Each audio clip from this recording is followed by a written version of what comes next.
Good morning. Welcome to Foothills County Council meeting for Wednesday, June 24th, 2026. I'll call the meeting to order. First up is approval of the agenda. Would anybody like to give me that motion? Councillor Estes, all in favor? That motion carries. Let's go to our round table with our departments in front of us. Councillor McHugh, do you have anything for our departments this morning? Thank you, Mr. Chair. Good morning, Foothills. Nothing to add to the conversation. Thanks. Councillor Estes. Good morning, Foothills County, and no, I have nothing to report for Division 2. Thanks. Okay, and for Division 1, just through to Manager of Parks and Recreation. So at a graduation event yesterday, and a resident who lives close to Dinton Park came and sought me out to say that the county is doing an amazing job looking after Dinton Park, and he was very appreciative. So I just want to pass that along. Thank you. And just a question, I guess. So 1 week away from Canada Day, our parks are going to be very busy throughout. I trust we're on schedule to get everything looking sharp and tidy. I believe so, and that ASB's been doing a decent job this year for sure. It'll just be dependent on the rain. We are expecting rain to come in here tomorrow and Friday, so they'll need to readjust their schedule to get in there before the rain starts, so they're able to get the trimming done. You bet. Thank you. Okay. Thank you. Deputy Revolt. Thank you. Good morning. I've already had the chance to deal with some issues, but thanks to enforcement and public works and parks, beautiful parks, there's lots of work being done in Division 4. So thank you to everybody. And one thing has come to my attention is during some of the storms lately, there's been a lot of lightning, and contact of mine had their place was struck by lightning last week, and I was in the storm previously. The yard was struck by lightning, and I wasn't sure if my house was struck as well. I think it was a tree instead, so it was an instant hit, and I just wonder if we might post something on lightning safety. It's something that is not only starts fires, but it has a huge effect on the home and on people when that happens. So I shared something on Facebook myself, which was linked to the Government of Canada's lightning information. And there's some really interesting stats if you search it, that what the number or the high top numbers of contacts that people have in occurrences related to lightning strikes. The impacts are quite significant, and we're in that time of year. So just a thought. And that's everything for me. Thank you. Thank you. Councillor Alger. Thank you, Mr. Chair. Good morning to everyone in Foothills, and I have nothing for Division 5. Everything's running pretty smooth. Thank you. Councillor Callister. Thank you, Mr. Chair. Division 6 is pretty busy. We've got the roundabout going in there. Had some input from some residents, so thanks to Public Works for passing that along and getting those items dealt with. I have a round road, like a little roundabout road, 218th Avenue East and 72th Street East, where they go around to 80th Street and to Dunbow. There's a few holes in there we could have a quick look at, maybe do a little patching, because the road's still in good shape. It's just got some holes. And that is all I've got this morning. Thank you. Okay, Councillor Kendall. Thank you, Mr. Chair. Along Highway 549, there's some excavation work, I guess, with orange tubing going in. I think it's the fiber network, but I'm a little bit concerned about the cleanup that they're doing. I mean, considering that they have that equipment that they could, smooth out the sods and things like that. And there's a couple like trees down. I don't know. It just looks like, I hope that they're going to be coming back and kind of going over that and making sure that, I mean, I realize it is a ditch, but still I'm just a little bit concerned about the work that's going on there and the cleanup and the after effect.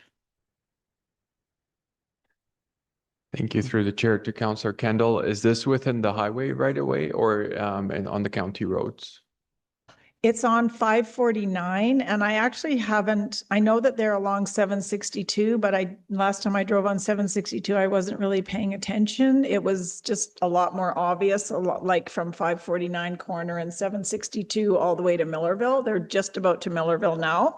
So I'll be driving north on 762 on Friday and Saturday, and I can let you know what that looks like too. But yeah, that is, I guess, not municipal. That would be provincial 549, right? Yeah.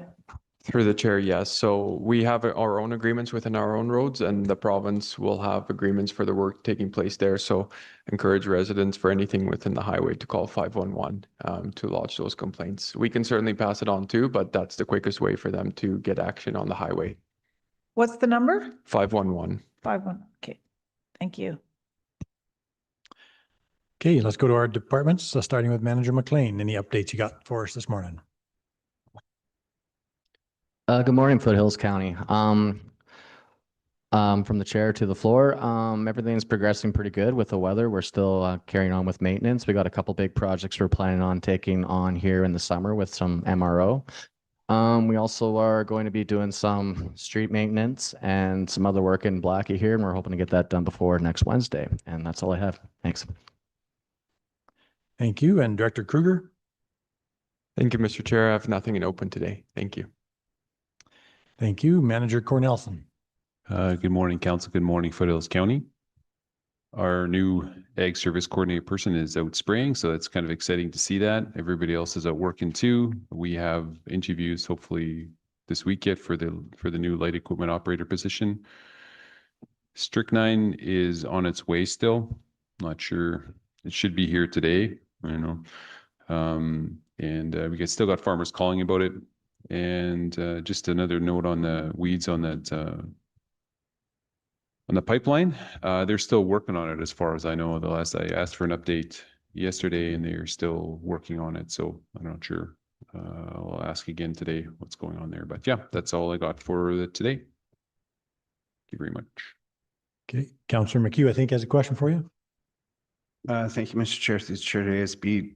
Sorry, were we doing a late course on the strychnine? I did actually have a couple producers ask if we were doing another course.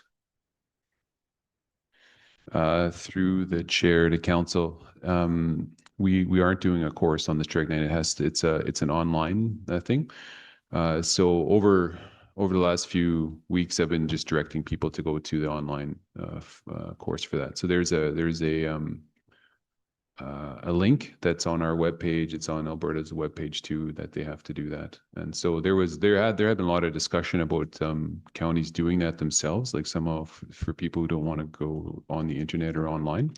But I don't currently the province hasn't given any other way to get strychnine, but doing that online training themselves. So yeah, they do it. They get a certificate, and then they have to bring that certificate when they purchase the strychnine. Okay, thank you. Director Porter. We're Ms. Reeve. We're in council. Just a couple of things for council this morning. I do have would like to be present for item B5 on the agenda. As well, we have had a meeting with AltaLink last week in regards to their wildfire mitigation plan and power shutdowns in relation to high wind events and such. So that was interesting that they're going to this model of potentially going with power shutdowns in high wind events to prevent some of the incidents like happening in California in regards to power lines breaking and then sparking and lighting wildfires. So as well, just in response to the request for lightning safety, that's something that we can put on our website as far as any updates or links that people could access through that. So just for everyone's knowledge as well, on Environment Canada, they now have a thunderstorm outlook for 3-day outlook for thunderstorms, depending on what area of Canada you live in. We're finding that very and that helpful in regards to predicting and that what's coming into our area for thunderstorms and such. So And that's all I had. Thank you. Thank you. And Deputy Director Stapley. Good morning, council. Good morning, Mr. Reeve. I have no updates in open. Okay, thank you very much. So unless you have something on the agenda, thank you all for coming in. Appreciate it. With that, let's turn to our agenda. Let's go to B1, Dunbow Road, Highway 2A to Highway 2, request for reduction of speed limit, page 3 of our agenda. Director Kruger. Thank you, Mr. Chair. The purpose of this request is to obtain council approval to reduce the speed limit on Dunbow Road between Highway 2A and Highway 2 from 80 kilometers an hour to 50 kilometers an hour. As council knows, currently with a roundabout construction taking place, a large portion of that section of road on Dunbow is already posted at 50 just for the construction. And once the roundabout is open, it would be posted at 50 regardless. So there would be a small section of 80 kilometers an hour left. Below are some suggested motions from council. And also, I'd just like to point out, council could also consider the speed limit reduction to be implemented between Highway 2A all the way to the Artesia intersection. As we know, there's been number of close calls and complaints across the bridge on the Highway 2 side, and also for vehicles turning at the church and into Artesia. So that's not within this report, but if council could consider that as well. I'm available for any questions. Thank you. Councillor Callister. Thank you, Mr. Chair, and thank you, Director Vian, for that. I support that. I've had a lot of complaints, had a lot of accidents on the overpass with the speed limit at 80K. I've had a lot of complaints about the Artesia intersection as well, that people go ripping by as you're stuck in the line to turn left there. So yeah, I generally support this motion, and I think we should give it a go at 50 for a while. See how that works out. Okay, so was that a motion from you then for first reading? Yes, actually, I'll give you that motion. Okay, for all the way to Artesia. Okay. Anybody else? Councillor McHugh?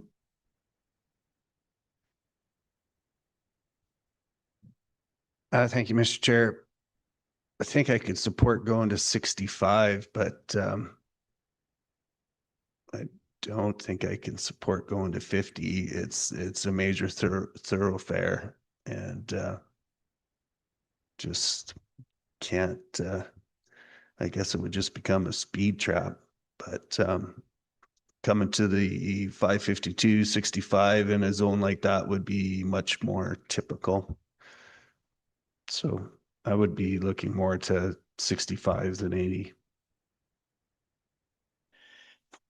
Have we looked at speeds in between there or just 50 or 80? Through the chair, so we looked at what the speed should be once the roundabout gets implemented. So if the direction is to go to 60, then we could consult our engineering firms to see if that would be a suitable speed through that section. 50 is the suggested speed for that section moving forward. Okay. Deputy Revol? Typically, people will go more. So if you have it at 50, they're likely to go 60 or 58, 57. So if you want 60, that's where you would set it. If you want 70, you would set it at 60. I think that's typical. Councillor Callister? Thank you, Mr. Chair. Yeah, I agree with RD, or Councillor McHugh, about the 552 being, it's at 60. And again, as Deputy Revol said, that most people do 70 through there anyway, even though it's at 60. So changing it from 80 to 50, I guess we could consider 60, but with the amount of accidents we've had on the overpass, I'd be leaning towards 50 to go over that overpass. If we reduced it westbound on Dunbow Road from 80 to 60 going through Artesia, and then I mean, you've got to reduce it to go over that overpass, I believe, and just for public safety, because it's not safe now. There's accidents there. Every couple of weeks, there's a T-bone there. So I would stick with my motion to go to 50K to the Artesia overpass or to the Artesia intersection. Okay. So this is first reading. So how would we communicate this to residents or allow them to give feedback, I guess? Through the chair for this one, communication, we can certainly reach out to all the homeowner association presidents. They've been very helpful in distributing notifications. We can put up our message boards as well, use social media and their website as well to notify them of this change coming up. Okay. And so that would give an opportunity for them to provide feedback if they did not like it. Yes, thank you. Okay. Councillor McHugh. Thank you, Mr. Chair. Through the chair to Director Kruger, just a little clarification. So that overpass, like Highway 2 is going to be Alberta Transportation, I would think that the flyover, that's the municipalities, that's not AT. Do we not have a mixing of apples and oranges here? Through the chair, so there's no posted speed limit besides our signs on that overpass.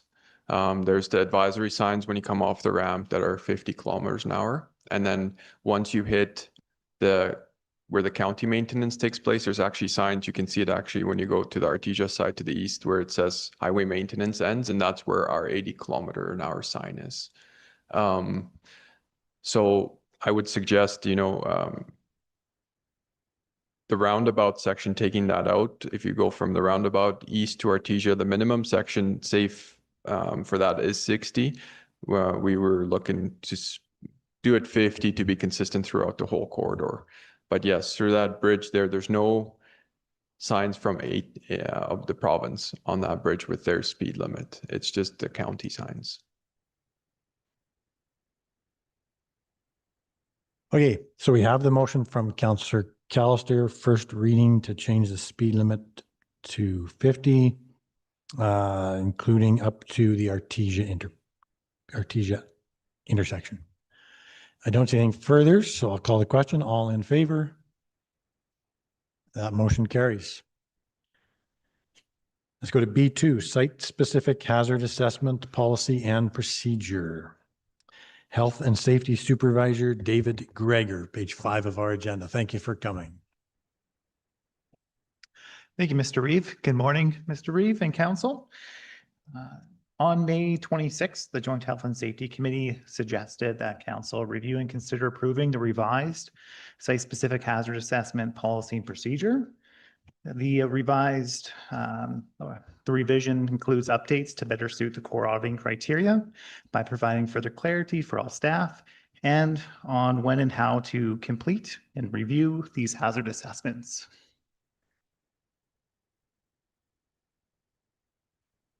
Okay. So anybody from Health and Safety Committee want to speak? Go ahead, Councillor Callister. Thank you, Mr. Chair. Through the chair to the floor. This is a pretty simple change. I agree with it, and we'll give you the motion to A site-specific policy be approved, or can we bunch the policy and procedure into one motion? I think we could probably do that. So is that a motion then to approve the site-specific policy and site-specific hazard assessment policy and procedure as presented? yes, sir. Okay, thank you. Anybody else? I don't see any, so I'll call the question. All in favor? That motion carries. That was quick and easy. Let's go to B3, Kidney March, request for use of municipal roads, page 12 of our agenda. Deputy Director Stapley.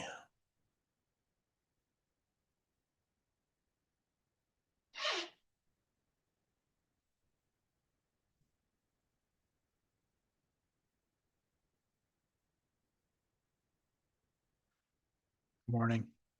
So before council today is an application for a road use for a special event for the Kidney March. The Kidney March is a long-standing event that has been going for about 17 years. This year, they're proposing on September 11th and 13th to start at the Millville Racing Society, going up to 549 across and over to 762 up to 206 Ave for one day of the 3-day event. In the application, they are proposing to utilize Alberta traffic safety at intersections for traffic control. They're expecting 200 participants, 100 volunteers, and 50 spectators. And they will have a number of rest stops along the way. And they are requesting the use of municipal roads. So be happy to answer any questions you may have. Thank you. So they request, I guess, or proposed motion would be that we would accept the report and support the use of roads. Deputy Reeve Ohl. Thank you, and thanks for the report. It's very comprehensive. Can I just confirm that they're only in divisions 3 and 4 for day 1 of this event? Because we didn't see day 2 and 3. Yeah, through the reef to Councillor Roll, yes, that is my understanding. They're just here for day 1. Day 2 and 3 are elsewhere. Thank you. And I realize that Highways has, Alberta Transportation Economic Corridors has approved it. But I did look at item B2 on our agenda, and I did an advanced hazard assessment of walking on the highways. And I would like to just point out that it's very hazardous. And I bring this up, I am kind of in a humorous way saying B2 related to B3 on our agenda, but every time they have it here, it's very concerning to have people walking on the highway. It's very busy. It's a Friday, so Fridays, Saturday, and Sunday are some of the busiest days on the highways. So I do just want to note that it's a great organization. They have wonderful intentions, and this march is very important. But I do just want to point out that there may be a safer location, and perhaps they could just be notified as well that perhaps another location within Foothills County might be safer than all the curves on Highway 762 and crossing the highway in several places on a very major highway, which is 22. So I still want to express my concerns in relation to it, and I do see it's well organized, but I also just want to point out that the interaction there is never known as to how many other events, how many other touring things will take place, because that's still a very, very popular time of the year. And I did notice one error on page 52 of our staff report, that they listed it as Highway 22X, and it's very important that they actually identify it as Highway 22. 22X is the divided highway east-west portion that is between 22 and Calgary. So very important that if they're sharing their report with others, that they have the highway identified as Highway 22. Thanks. Councillor Kendall. Thank you, Mr. Chair. On page 12, under background, 3rd paragraph, last line, has requested the organization to not reduce speed at the intersections of Highway 22 and 549 and Highway 549 and 762.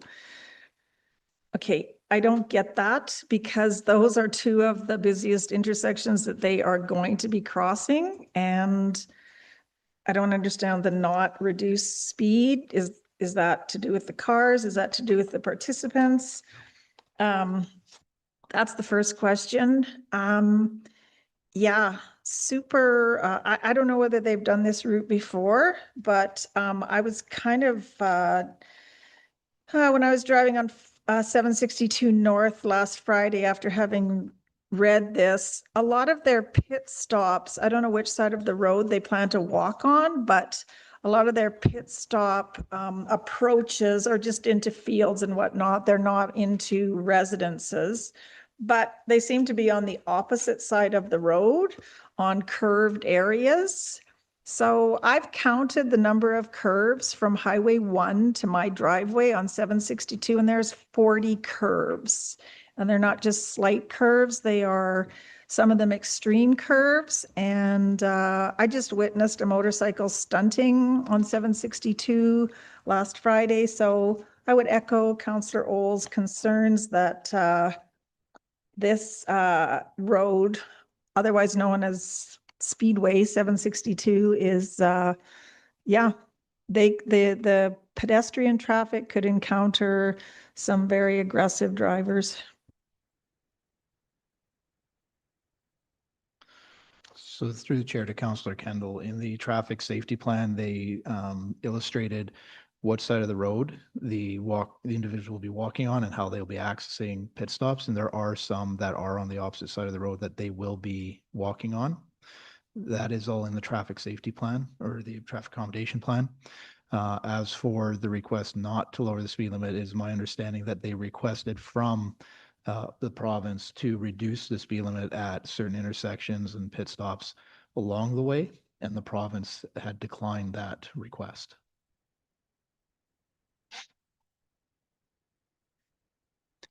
Deputy Revolt. Sure. One more question I forgot to mention was, have they got permission to locate the pit stops in, because they could be blocking off people's approaches if they were planning to work in their fields? And then secondly, that 206 Avenue at the top, are those residents notified? Because that's the end of the route. And I just wondered, they're possibly going to have a lot of activity in that area. Just wondering if the residents in that avenue have been notified that they're a staging area for an event. Through the chair, I do not know the answer to those questions at this time. We would have to request from the organizers if they have reached out to the residents about that, or about using the pit stops and the end of the event. Thank you. Especially 206 Avenue, I guess, and I guess a surprise could happen. It sounds like they might be removing them fairly soon after, so it's probably going to be reasonable, but it could be that day that someone's planning to go into their field and then they can't go in if the pit stop is blocking it. So I'm not sure if they have pit stop etiquette for where they located in the proximity of the approach, but probably center is probably likely to be the balanced location, and probably depending on the number of people stopping there, it has to be functional. So I guess I still have quite a bit of concerns, and I've seen them go up Highway 22 previously, a significant amount on Highway 22. And I just wonder, if we do approve this, if we could just request next year that they choose a different location. And if we were to say no to Highway 762 at this point, what alternative could they come up with an alternative, or have they done all their advertising already for this location? Through the chair, I'm not sure if they have an alternate plan if you choose to decline their request. But at this point, they're requesting from you the use of municipal roads, and they do have approval from the province to use these highways. Right. Okay. I guess that's the key point here, because perhaps Highway 22 has got a bigger shoulder. It might be a route that they choose, or another location that's not so busy. As mentioned last time, the previous event that came forward, we suggested going south of Diamond Valley because it's not quite as busy, and it might be a suggestion for them in the future as well. Thank you. Councillor Kendall.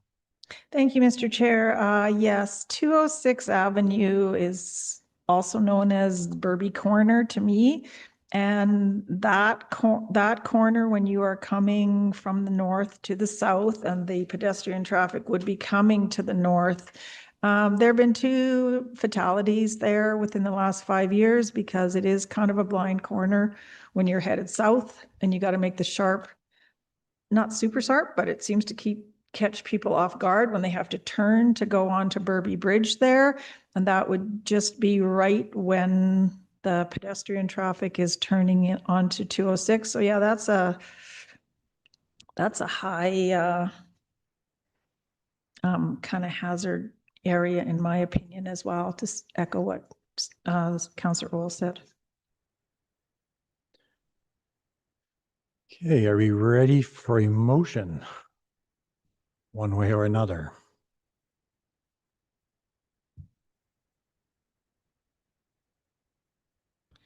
Councillor Alger.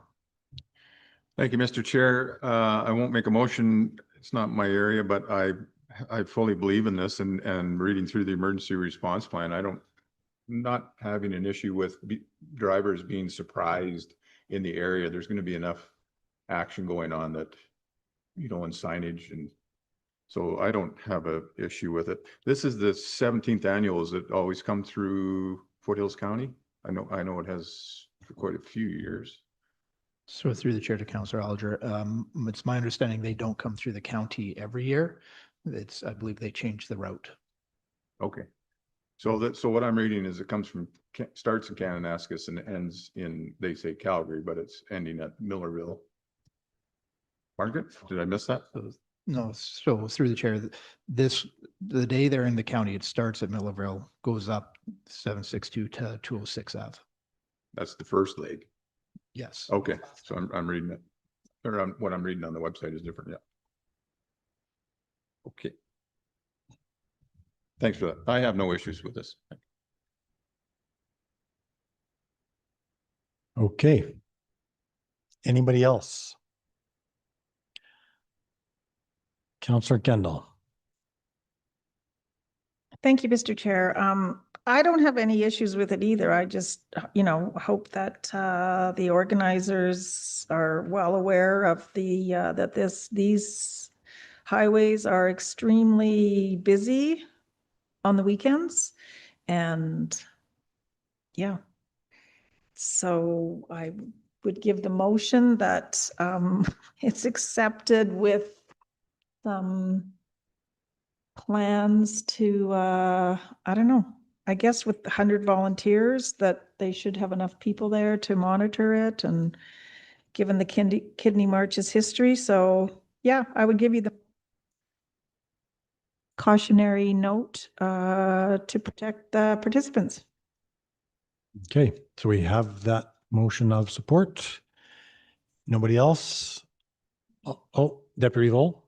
Sure. Would you also include it, some of the other comments such as notifying the 206 or notifying affected Foothills County landowners, and perhaps suggesting an alternative route for next year? We did that on the last motion. I mean, I would agree with that because, yeah, a couple of the pit stops, I know they're on my, accessing my friend's field, and I'm not sure that she's aware of it. And as you mentioned, somebody might be trying to get into their field that day. So, yeah, although the approach is technically public property, it still is accessing someone's land. So, yeah, if you could add something like that as well to any of the pit stops that affect people. Okay, so we have those two additions then to the motion to notify residents and suggest an alternative location for next year. I'm just going to question a little bit on this notifying residents. How would that happen?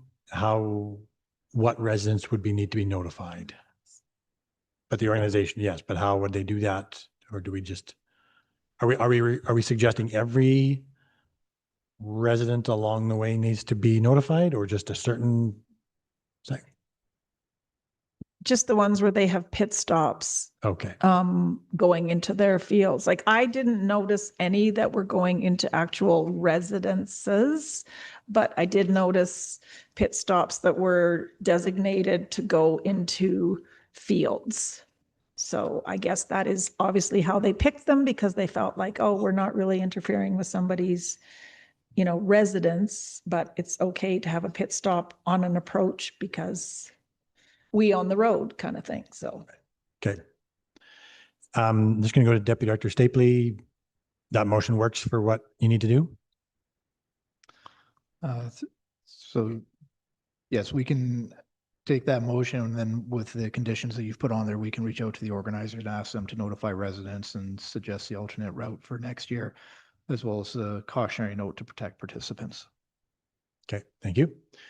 So I think we all understand those pieces. So we'll call the question. All in favor? And opposed? That motion carries.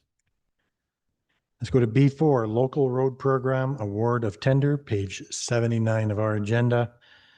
technician lead Mitchell and manager McLean.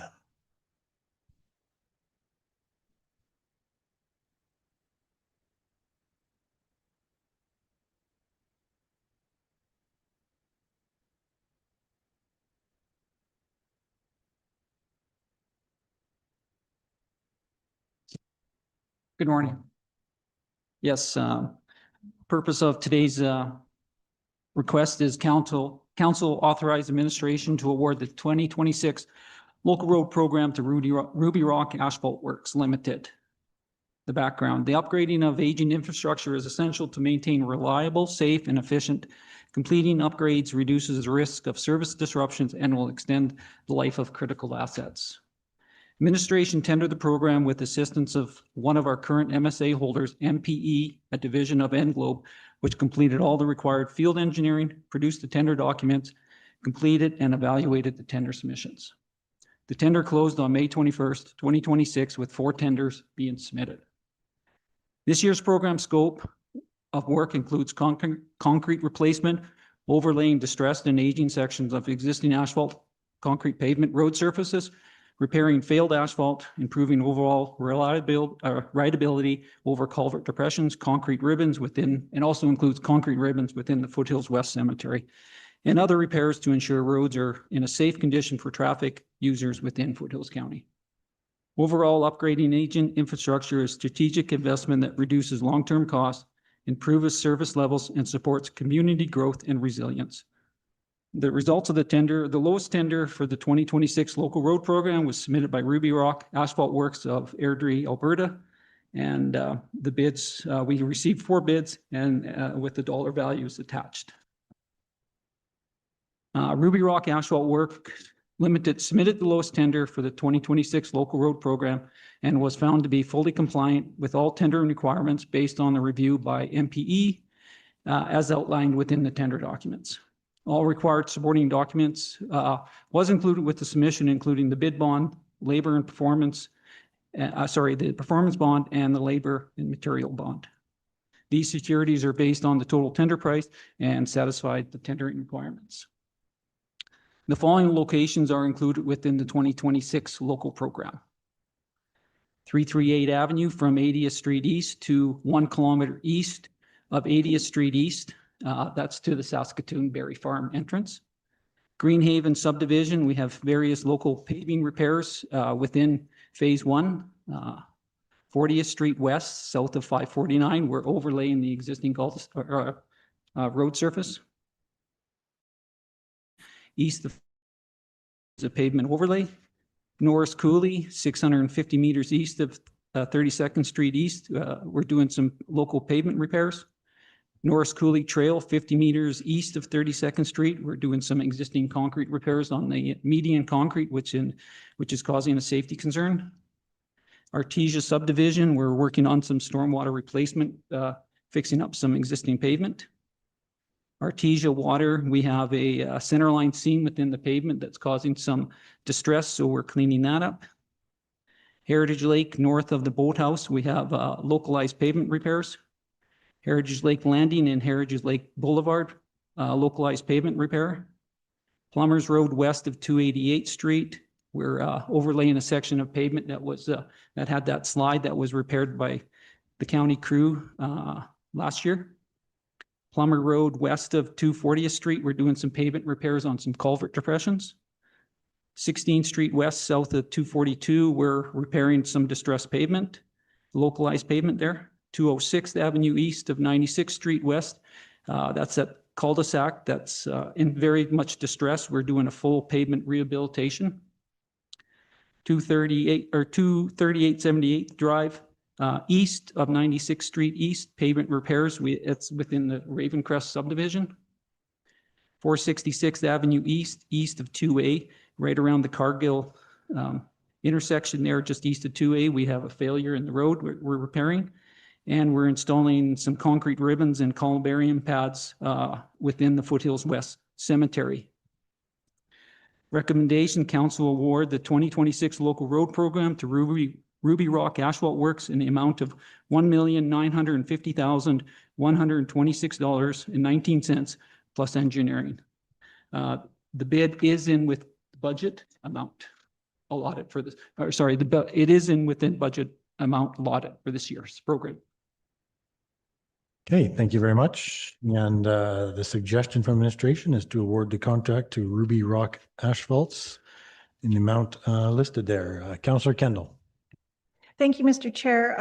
Under your recommendation, it gives that amount plus engineering. Any idea how much the engineering fee is or was? Yes, the engineering is $177,000. And I received an email a couple of weeks ago. Sorry, I don't remember from who, somebody from Public Works regarding a small area on Parkins Road and in Division 3. And there was sort of a comparison to the sloughing repair that had happened on Plumbers Road. I believe that you were referring to here. And it was suggested that that little piece on Parkins Road received the same treatment as the Plumbers Road sloughing did, whereby it sort of was requiring like that a bit of a semicircle have to come out due to the steepness and the sloughing that was happening on the pavement. Are you familiar with the area I'm talking about? It's not listed here, the Parkins Road one, and it was sort of implied in that email that that was going to receive the same treatment. So through the chair to Councillor Kendall. So this is just going to be pavement repairs. It's unrelated to the repair work that was done last year with the sloughing. We are still working on a plan to repair the sloughing on Parkins, but Parkins will not, it's not a paved road, so we won't require to have this program to repair it afterwards. Thank you. Councillor Alger. Thank you, Mr. Chair. Through the Chair to Public Works, the 40th Street West, south of 549. We did a extension of some new lots there a couple of years ago, and I believe one of the conditions was an overlay of the road. Does anybody recall that? And was it done? I thought they had to beef up the asphalt when we approved those lots. I can take it, sir. Sorry. Through the chair, I remember that extension, the subdivision there. I don't recall. I believe there was talk about requiring additional overlay. We can definitely look into that, see if that was a requirement.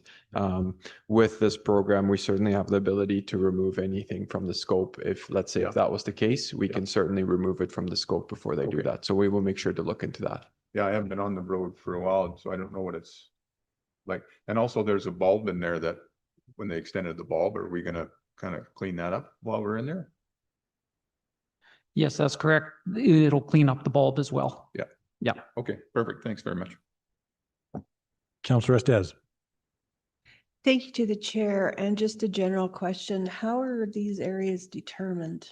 Is it through Public Works driving the roads and seeing what needs the worst or is in worst case and needs work done now, or is it residents' complaints? Thank you. Through the chair, your first comment was correct. It's the roads that need the most repair.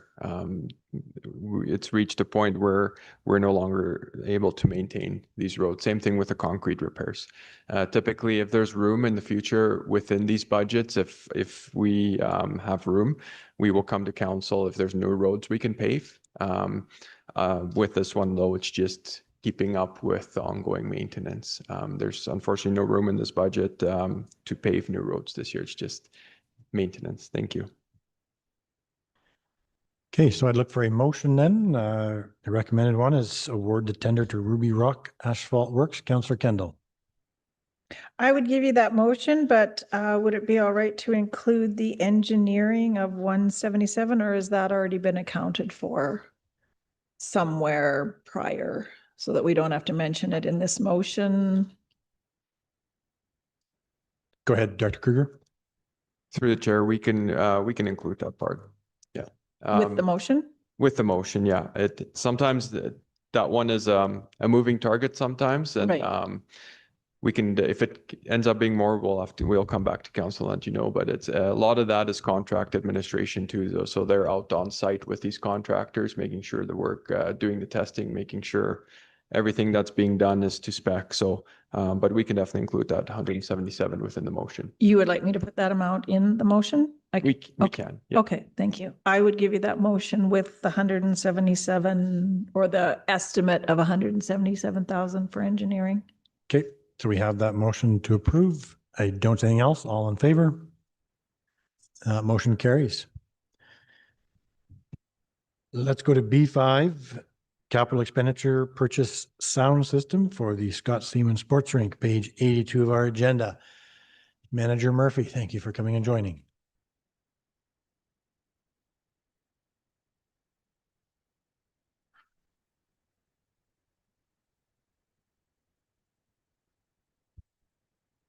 Thank you, Mr. Reed. Good morning, Council. Good morning, Foothills. I'm here today to present a recommendation regarding the upgrade of the audio system at the Scott Seaman Sports Rink. Since pretty much the opening in 2013, we've experienced ongoing challenges with sound quality, sound coverage, overall user satisfaction. These issues have generated consistent negative feedback from user groups, participants and event organizers, and have required significant staff time to manage and address. After reviewing proposals, the proposals I'm recommending Calgary AV as a preferred vendor. Their proposal provides a comprehensive audio solution that addresses the concerns we have experienced for more than a decade, while also offering the best overall value for the county.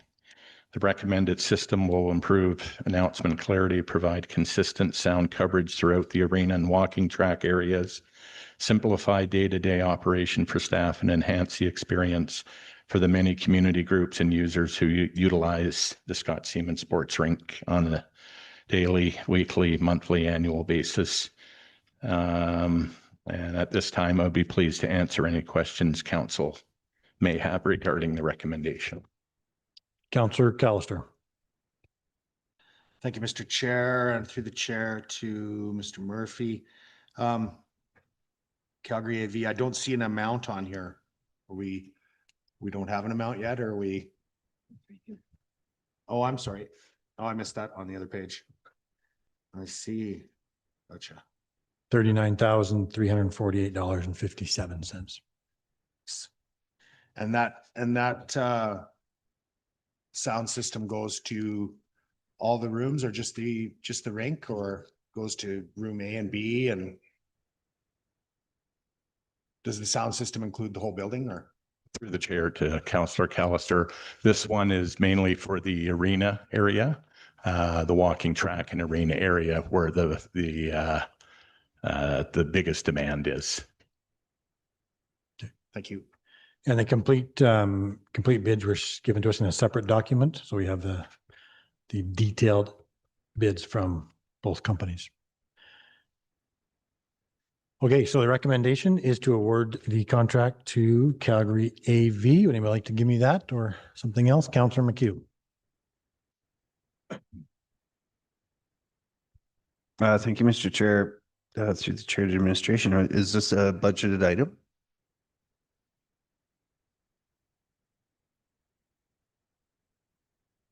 Sorry for staying council. Through the reeve to Councillor McHugh, it is a capital budget item. Okay, Councillor Kendall. Thank you. Thank you, Mr. Chair. Is there any guarantee with this work? I mean, having dealt with the audio issues in this very room for almost a year now, and really hoping that when it gets repaired, it gets repaired. Just curious, is there any guarantees? I mean, do they guarantee their work? Do they come back for free if it's no good? Work would be under warranty, and after the warranty period, then it would be per charge out. But we've done some Band-Aid solutions over the years, and this will rectify the back and forth. And we're very confident that this new system wouldn't need the back and forth and to continue money being put into it. Councillor Alger. Thank you, Mr. Chair. Good morning, Mr. Murphy. So this isn't going to extend into room B, and I haven't been in that room. I think it's room B, isn't it? Room Room A and room B upstairs. Yeah. So I have been in that room for quite a while, but I recall that if the system that's in there is adequate, or is this going to extend into it? Sorry? Will this extend into it? Like, No, this system is strictly for the big use area, the arena and the walking track. okay. Yeah. So better clarity for announcing games and Exactly. Yeah. music playing, things like that. Yeah, correct. All right. Thank you. Councillor Callister.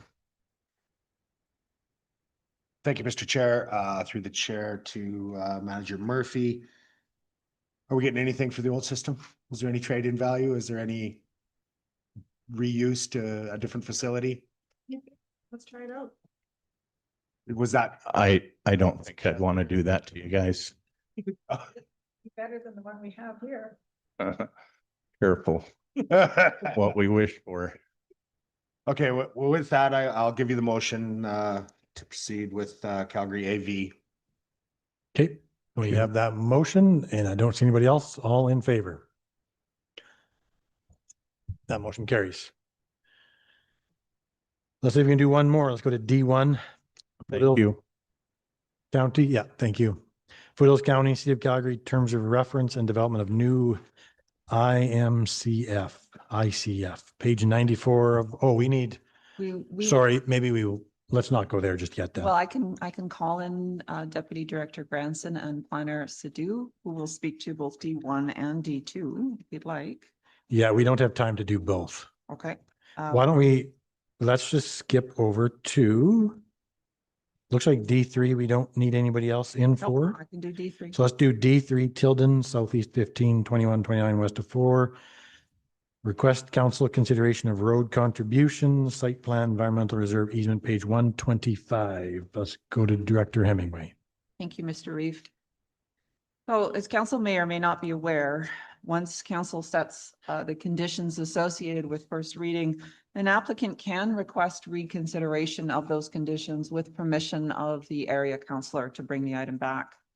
These applicants are requesting reconsideration of specific conditions imposed at the November 5th, 2025 public hearing, whereby council did grant first reading to amend the country residential land use rules to allow for the future subdivision of a 2.27 acre and 2.6 acre country residential parcel, leaving a 14.64 acre country residential balance. This is in Councillor McHugh's division, and it is just on the east side of Highway 2 and a little bit west of 48th Street, just east of Okotoks. The original proposal requested a biophysical assessment associated with the building location or the building envelopes on the two small parcels, a redesign to show a cul-de-sac between the two small parcels. And council also requested a condition for contribution for future upgrades for a portion of 48th Street. So before you today is a request for a revised site plan different than what council proposed. There's a slight difference in the parcel sizes, but those are pretty minor. They're also requesting, as opposed to a biophysical assessment, an environmental reserve easement, and they're proposing future road dedication. So you'll see the revisions to the site plan. Oh, and in addition, Public Works has noted an $80,000 road contribution required for 48th Street. And that is also a condition of this application that we'd like your consideration on. And just to get into the details on the site plan, you can start on page 134 and 135, give you the locations on the parcel. And you can see the differences in the original site plan and the now revised site plan. The original site plan council was not unsatisfied with, but they wanted to see that 30 by 30 meter area as a cul-de-sac bulb, a public road cul-de-sac bulb, and constructed as such. The applicants are now revising the site plan. There's still no road construction. There's direct physical access from 306 to lot 1, the panhandle to lot 2, and then another panhandle to balance. And they're proposing a road dedication area over that crosshatch component, which would be registered by Kiviat. And as opposed to doing a biophysical assessment, they're proposing an environmental reserve easement over what they're calling an existing low-lying area. Public Works has suggested some consideration with respect to the revisions to the site plan for your consideration. And we have revised the conditions under red, starting on page 129, should you feel comfortable with the revisions to the site plan. And we'd also, so we've given you an option with respect to the road contribution. And we've given you an option with respect to approval of the revised site plan and amendments to the first reading conditions. Thank you. So 3 things: revised site plan, road contribution, and ERE rather than biophysical assessment. 3 things to consider today. This is in Council Division 7. Did you want to start us off, Councillor McHugh? Thank you, Mr. Chair. So I did have a preview of this and did ask that to come to council for council review. I'm still, I'm not in favor of the environmental reserve easement, still wanting a biophysical assessment of this parcel, specifically a wetland assessment. Basically, there is a large meadow, also referred to as a slough, that runs through the center of the parcel, right between lots 1 and 2. Don't have any comments. The road, I would be in favor of the request for contributions to road to 48th Street, kind of a half dozen one the other there. This 48th Street needs to be built out. 306 needs to be built out, and the service road that runs parallel to Highway 2 there also needs to be built out. So, and as far as, I'll just leave it at that. And I don't think I have a problem with the redraw. I was just looking for the recommendations from Public Works here on the redraw, but if there's nothing from the Development Authority and or Public Works as far as concerns with the redraw, then I'd be fine with the redraw, but still insistent on the biophysical assessment.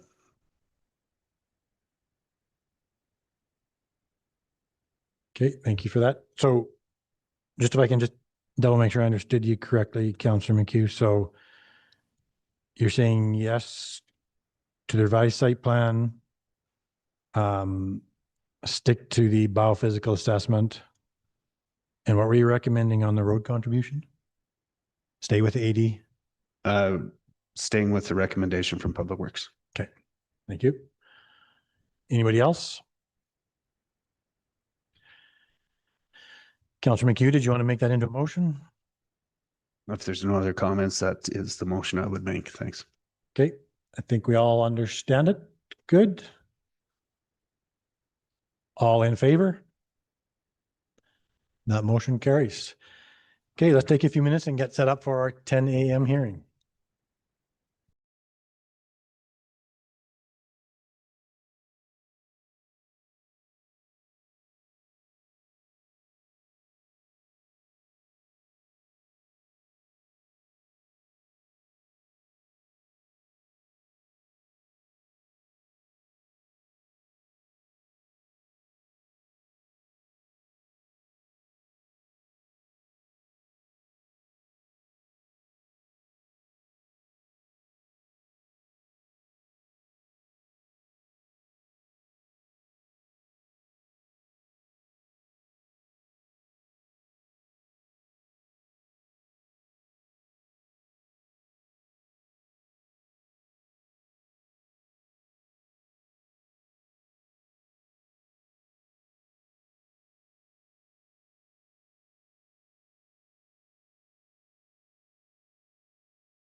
Welcome back. At this time, I'll open the public hearing for Langstaff Soyce, Northeast 30, 22 to west of 5, amendment to CR District, page 85 of our agendas. Manager Bear, would you please introduce council and administration? Thank you, Mr. Chairman. Good morning. In council this morning, you have Councillor R.D. McHugh, Councillor Benita Estes, CAO Ryan Payne, Reeve Rob Seward, Morning. Deputy Reeve Suzanne Ohl, Director of Planning Heather Hemingway, Councillor Alan Alger, Councillor John Callister, and Councillor Laura Kendall. Thank you. Thank you for that. I'll lay out the procedure for our public hearing this morning. We will start with a presentation from our planning officer. This morning, that is Planning Officer Cutler. Following her presentation, we will go to you guys as the applicants for any presentation or comments that you wish to provide. Following that, we will go to members of the public that wish to speak, and we do have a few registered that are set to be joining us on Zoom. Following that, we will go to closing comments, first to the applicants, as you guys, and then closing comments from our planning officer. At each step along the way, council and administration will be given an opportunity to ask questions for clarification. With that, Planning Officer Cutler, please proceed with your presentation.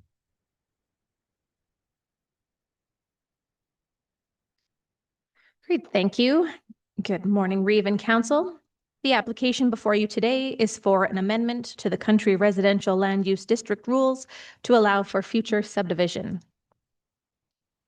The subject parcel is located within Council Division 4, adjacent to and south of 168 Avenue West, adjacent to and west of 176 Street West, and 2.2 kilometers south of the municipal boundary. The application proposes to further amend the land use bylaw by authorizing an amendment to the Country Residential District land use rules to allow for the future subdivision of one new 3.85 acre lot and one new 3.78 acre lot, leaving a 7.37 acre Country Residential District balance. The subject parcel is generally flat terrain with elevation changes adjacent to the property lines. There is one low-lying area which retains water as a slough in the southeast corner of the proposed balance parcel. All existing development is located within the balance parcel. This includes a dwelling with attached garage, pump house, chicken coop, garden shed, hay shed, animal shelters, granary, and hoop houses. The animal shelter in pink and hoop house in blue are located on the proposed property line. These structures are proposed to be moved within the balance parcel. Please note, on a parcel of this size, the land use bylaw allows for a maximum of 4 personal use accessory buildings with a total cumulative size not to exceed 4,100 square feet or 325.2 square meters accessory to the residence without a development permit. While the cumulative square footage of the accessory buildings does not exceed the permitted amount, the parcel will be over the number of permitted accessory buildings. Council may wish to acknowledge these structures or require a development permit to bring the property into compliance. The subject parcel is currently accessed from an existing approach located on 176th Street, shown with a green arrow. Access to the proposed parcels is to be provided from new approaches located on 168th Avenue East, shown with yellow arrows. Public Works has no concerns with these proposed approaches. They further comment that 168th Avenue West is a paved road, and as such, approaches will require to be paved. This photo shows the existing approach taken from 176th Street. The smaller photos show the view from the approach of 176th Street looking north and south. This photo shows the proposed approach to the 3.8 acre lot taken from 168 Avenue. This photo shows the proposed approach to the 3.78 acre lot. This photo shows the slough located within the balance parcel in the southeast corner of the property. Also pictured are the shed and chicken coop. These photos from the site visit show shed, animal shelters, as well as a granary, pump house, and a hint of the hoop house in the background. The photo on the right shows one of the 3 hoop houses on the property. As you can see, the hoop house is covered in a reusable cover that is only utilized for part of the year. This photo shows the hoop house and animal shelter that are located on the proposed property line and are proposed to be moved or removed. This application was circulated to all required internal and external agencies. Additional agency circulation comments that have not previously been discussed. From Public Works, recommending high water table testing for foundation design as a condition of subdivision. Septic disposal evaluation as condition of subdivision, as well as a road widening by caveat 5 meters along 176th Street West, noting that 168th Avenue is not required as it is already taken. Errors in the staff report under option 1, first reading approval. Description is missing the phrase as a discretionary use. It is correctly stated in the draft bylaw. Condition 2 should ask for proof of water on the proposed parcels only. As the balance parcel contains the dwelling, we do not require a Q20 on that well. Please add the missing condition that the landowner is to move or remove the 2 structures located on the proposed property line. And staff is seeking council's direction regarding accessory buildings and whether they prefer to acknowledge them as non-conforming or if they would require a development permit to bring them into compliance as a condition of subdivision. This application was published in 2 issues of their Western Mail publication on June 10th and 17th. Also, area residents within 1/2 mile were circulated as shown on the map. Letters were received following the submission of the staff report, and they have been included as part of your agenda package. This concludes my presentation. Thank you, Mr. Reeve and Council. Thank you very much. I'll go to Council and Administration for any questions you have. Seeing none, we will go to you guys, the applicants. If you want to start by introducing yourselves, so for the recording secretary, and then proceed with any comments or presentation that you have. Sorry, if you can just get close to the mic there so we can hear you better. I'm Catherine Langstaff and my husband Douglas Soyce. We didn't have any prepared comments. We were just here to answer any questions that you may have. Okay, thank you for that. I'll go to Council Administration if you have any questions of the applicants. Deputy Reeve. Thank you. Good morning. I'm over in the middle here. Hi there. Oh. Hi, I have a question in relation to the water use on the property and whether you have more than 1 well at present. Do you have 1 well at the house and that's everything there for water? Yeah. Okay. And how did you water all the gardens in the past in terms of water use? Well, we don't water that much at all. You could see by the pictures that we use a lot of raised garden beds. And we got wood chips from local arborists to deliver to us. And we fill in the low spots with wood chips and they retain a lot of water. So we don't actually water very much at all. Okay. We do grow a lot of sunflowers and we do not water them. They have a fairly long taproot. And can you speak to the quantity and quality of your water well with the home? It's a very hard water with a bit of iron in it. We've lived there for 33 years and anytime we've gone into the well, the static water level is about 35 feet from the top. It's a 160-foot well. It was recommended to produce at 4 gallons per minute. Okay. We calculated last year that we used about 100 cubic meters of water for our flower gardens. We do also grow a lot of vegetables and fruit trees that we do water. Our use. Thank you. So, and I'm just referring to some of the letters that were received, and I just have a question, 2 more questions in relation to some of the questions there. In terms of the history of the pond that's on the property, is that a classified wetland or is it a dugout, or can you explain that a little bit? We've only had, pardon me, we've only had water in our slough for the last 2 years. Prior to that, it's been mainly dry. We had water before originally. Yeah, early on, we did have water because our neighbor to the south had access to his parcel that didn't have a culvert. So the water came down the hill and then went into our property. But once the culvert was put in, the slough has been mainly dry. And it was drying up this spring, but then we had about 6 inches of rain and just prior to Stacy arriving in early June. And it did fill up again. Does the drainage on the property go from south to north? Or how does it work? It just drains from It the goes from property east to- into, Goes from west to east. So we're in a bit of a saddle. There's a Okay. big hill to the south of us. It comes down and there's a bit of a saddle, then it goes up, and then there's a road. The water drains from west to east, and then from our property, it goes under 176th Street okay, into the neighbors to the east of okay. us.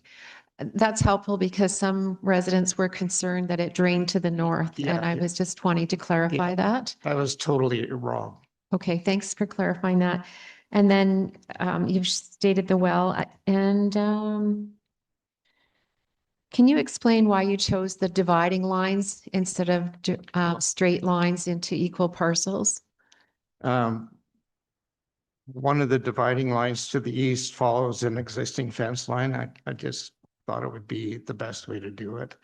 On the north side of the east boundary, I wanted to maintain access to the lilac hedge that I had there so that I can maintain the height of it if necessary. But right now they're fairly young lilacs and that's not been a problem. We don't want to obstruct our view of the mountains. Thank you. That's all for now. Thank you. I don't see any other questions. So at this point, we will go to members of the public. I have 3 registered, all of them online. First off, we'll go to Marlon Butelaar. If you want to unmute yourself. Marlon Butelaar. There you Hi. go. Hi, sorry, I'm just driving here and my daughter's holding the phone, so excuse the delay. Yeah, so my question would be about water. We live directly to the west of the property, and we do have low water supply, like low water, I would say volume, I guess. It's around 3-ish gallons a minute. We often have to just one person can shower at a time. That's kind of the level of water that we have currently. So my concern is with that and our family. And so I was just, as I wrote in my letter, it was unclear what exactly the long-term plan is here. Like it's a land use amendment. I see that. And will there be houses? Like, are they planning to sell this and then will houses be put next door? Because that would be my concern, that I'm not sure if there's enough on the aquifer, enough capacity, I guess it is, on the aquifer to sustain that. And unless they can prove that there is enough capacity, that's our main concern. Okay. So that's all. Okay, thank you for that. And certainly if the applicant chooses to answer that, he certainly can in their time. Any questions for Mr. Butelaar? I don't see any. Thank you for coming, Mr. Butelaar. Next up, I have a Mark Schofield. I see you are online. If you want to unmute yourself, go ahead. Good morning. I would also have a neighboring property line. We would be to the south of the proposed redevelopment, the first lot. And so similar to Marlon's commentary, I'm more so just curious to know what the process would be, and maybe someone within staff can educate me on just what the process is for determining well capabilities on these 2 lots. I'm assuming that wells will eventually be drilled for these 2 lots once redevelopment actually happens. And similar to Marlon's comments, that area is notorious for just low water usage in the 3-ish gallon per minute range. And so just wanting to get educated on what feasibility looks like from a well perspective. Okay, thank you for that. And yeah, again, we'll just leave that question out there. I'm sure it will be answered in course of time. Nobody else? I don't see any questions for you, Mr. Schofield, so thank you. Oh, sorry. Deputy Vole has a question for you, Mr. Schofield. Sure, thank you. Just checking in with you on your water. Is it at the 3 GPM gallons per minute range? I'm at the top of the hill, and our water is closer to the 10 to 12 gallon per minute range. But my father-in-law lives at the end of the cul-de-sac of 168, and I do know that they are at around 3 gallons per minute, and also have a cistern in order to have enough volume for family usage. Okay, thanks for clarifying that. Yep. Okay, thank you, Mr. Schofield. Now we'll go to Kelsey Collins. I see you are online there as well. If you wanted to unmute yourself. Hi there. Hi. I have the same concerns as the neighbors who already spoke, just mainly our water supply. So I am the property directly to the north of the new proposed parcels. And our water right now, we're at just barely 2 gallons. So we're quite concerned about the aquifer and the ability to sustain additional properties and additional wells. That's it. Okay, thank you very much, Ms. Collins. Any questions? We have a question for you, Ms. Collins. Deputy Reeve Ole. Thank you. Good morning. Just, I was looking at your letter as well, and I guess the theme I did see was the overall the water concern and cumulative effects and questioning on how water is approved. So I guess just wondering if you have, I guess, any other questions in relation to, or any other comments in relation to what you stated in your letter. Yeah, no, I was got a little bit of clarification on the slough there. I just noticed in our area there's a lot of wildlife activity, there's a lot of bird activity, and I'm just wondering if there's more further development, if that's going to affect what we have there. You know, it's quite a beautiful property that they have there, and just wanted to know if there's any going to be the maintaining of that. So it's just seems like quite a natural hub in the area. So to have 2 additional houses on there, you know, it would just be kind of unfortunate. So I just want to see if, you know, what all of the steps are coming into place to further this proposal. All right. Thank you for your comments. Okay, thank you very much, Ms. Collins. Appreciate it. I don't see anything further for you. At this point in time, we will now proceed to our closing comments. So we will go back to the applicant. Now would be a time to provide any closing comments you have to council. There was a couple of concerns expressed from neighbors there about water and the end use of the property. And if you choose to address those, now would be your time as well. So I'll turn the floor to you guys. Isn't if So you have to get close to the mic. Oh, sorry. For water, doesn't it have to be proven that there is wells, like there's water available on that land, or you wouldn't go ahead? So to me, that's not really a true concern, because if there isn't enough water, we wouldn't be able to do anything. Isn't that right? We'll come back in closing comments. We'll come back to Ms. Cotler. I'm sure she can clarify some of that. Okay.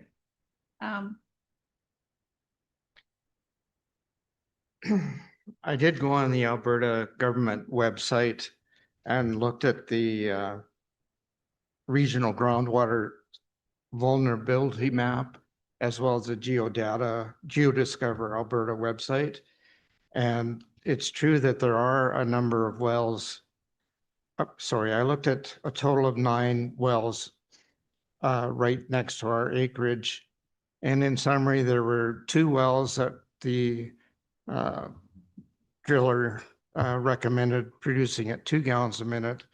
There were 3 wells drilled at 4 gallons a minute. one well at 5 gallons a minute, one well at 6 gallons a minute, one well at 10 gallons a minute, and one well at 12 gallons a minute. So I would suggest that anything under 2 gallons a minute would probably be problematic. But I lived on a farm and we were on a water co-op and we got 2 gallons a minute delivered to us every day, 24 hours a day, 7 days a week. And it was enough to feed our livestock herd. We had to have a cistern, of course, but it was enough to feed our livestock of over 100 head of cattle. So, yeah. Okay. Thank you for that. Any questions back to council administration at this point? Deputy Revo. Thank you for clarifying the water in the area. It's been helpful to hear that. Just a couple more questions. In terms of your lot layout, I'm just wondering about your thoughts on, and particularly the west parcel, about where you plan the site for the house in relation to the fact that there's a very close neighbor to the west. We would expect that most people would want to build as far north as possible in order to get a mountain view. If you built back towards the south end of the property, you wouldn't see much of anything as far as mountain view. You could see a bit of the city of Calgary towers, but that's about it. So I would expect they would build as close as possible to the 168th Avenue. Okay, thank you. And one of the questions that was raised in the letters was a concern that the neighbors weren't informed except by circulation. So just a quick question for you. Did you have a chance to speak to the neighbors at all? There's a lot of new neighbors in our neighborhood. We knew a lot of the old neighbors, the Kennard Shaw, Durantes, Crumbs, etc. But we haven't, I mean, once our kids grew up and moved out, we haven't really talked too much with our neighbors. Okay, thanks for your answer on that. And the last question I have for you is, I know we're considering 2 lots today. And I know that we're considering 2 lots, which you asked 2 new additional lots today in your request today. Would you also consider 1 lot? I'm just considering all the input that came from the neighbors, just wondering what your thoughts are with 1 new lot. We would consider 1 lot, but when we bought, Parkside Management put in 7 4-acre lots directly to the west of us. And that we were trying to get as close to 4 acres as possible, but I wanted to keep certain boundaries. So that's why some are just slightly less than 4. Yeah, the 2 lots that he's proposed or that we proposed fit perfectly with the other existing lots that are already there, as well. Both the avenues north of us and south of us have also divided the same way. So the 2 lots, if you look at the map of the area, those 2 lots work with what's already there. Like, do you know what I mean? Like they fit in perfectly with how the development in the area is. Okay, thank you. I appreciate your comments on that. Okay, I don't see any other questions at this time, so we'll go back to Planning Officer Cutler for any closing comments that you have.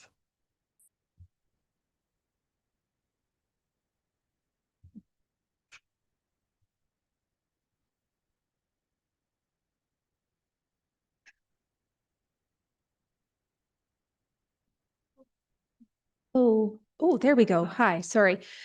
First, I'd love to speak to water. Water is protected by the province, and according to the Provincial Water Act, we are required to ask for proof of water on wells using a Q20 report. This test is performed by a hydrogeologist to prove that any new well can provide 1,250 cubic meters of water, which is the amount proposed to provide for a single family dwelling, and that this can provide for 20 years without any detriment to any other wells. So as you can see from my staff report, this is recommended as a condition of first reading, which means that wells need to be drilled and approved with this Q20 report prior to moving forward with any second or third reading of this bylaw. So without the wells being proven on these two proposed lots, this application is not able to move forward. So water is something that is protected and will be taken care of first thing. The other thing I wanted to comment on, as a person that has been out to the property and property lines have been questioned, they beautifully match the setup of the land that's already there. So as a person that was there and saw the different hedgerows, it made sense once I was on the land, while it might not look it on paper. Just a comment as a person that was on a site visit. And that's all I have. Thank you very much. Thank you. I'll go back to council administration for any final questions you have. I don't see any, so I will close the public hearing at this time. You're welcome to remain in the gallery and watch council's deliberation and decision when that does happen. You can also watch it online. The YouTube link can be found on the county's website. Either way, everyone who is registered for today will receive a notice of council's decision once our minutes are ratified, likely next week. Thank you all for coming. Appreciate it. Have a good day. Okay, we need to take a couple minutes to change our Zoom meetings.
Welcome back. Let's proceed with our C1 Langstaff Soyce while it's fresh in our mind. Page 85 of our agenda. This is in Council Division 4. Deputy Vold, did you wish to start us off? Thank you, Mr. Chair. Thank you for all the presentations. I just want to recognize too, in addition to the presentation from the landowners and our staff, I also want to recognize the letters that were received. There were 4 letters with 8 citizens opposed or had concerns.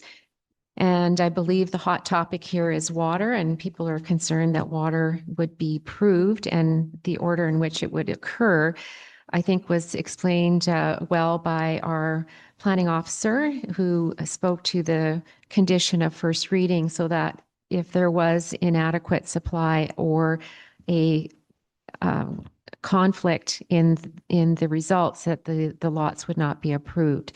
So I think that check is in there for this coming between first and second reading.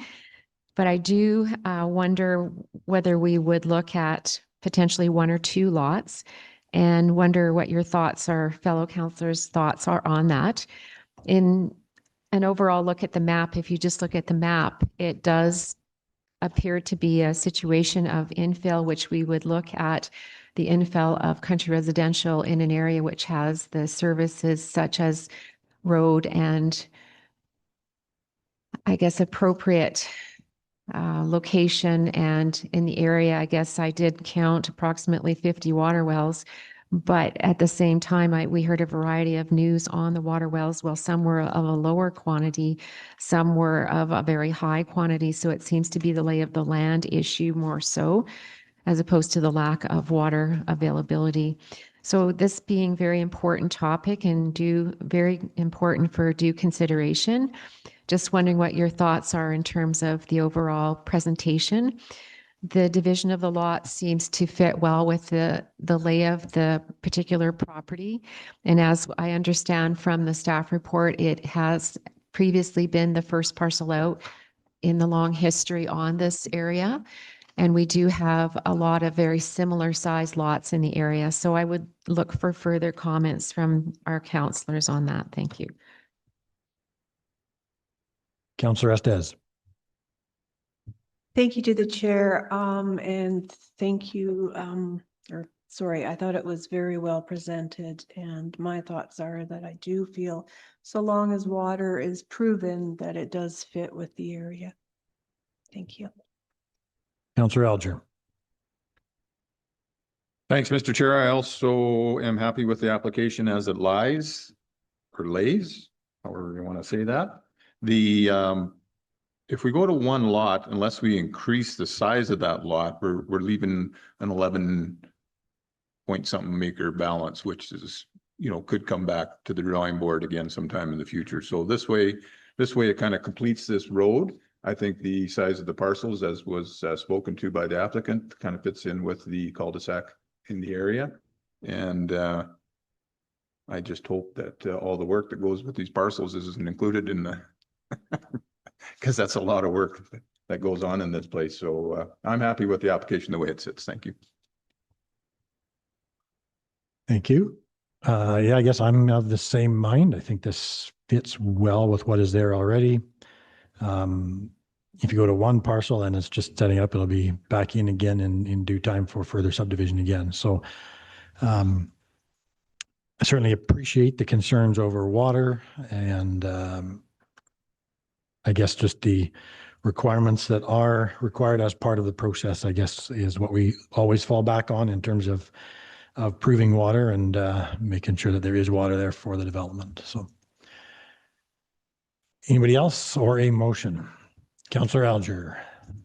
Thank you, Mr. Chair. I think the water concerns have been spoken to and the Q20 test will tell the story. So I'm happy to give you the motion for option 1, first reading approval. Thank you. Okay, we have that motion, first reading approval from Councillor Alger. Go to Councillor Kendall.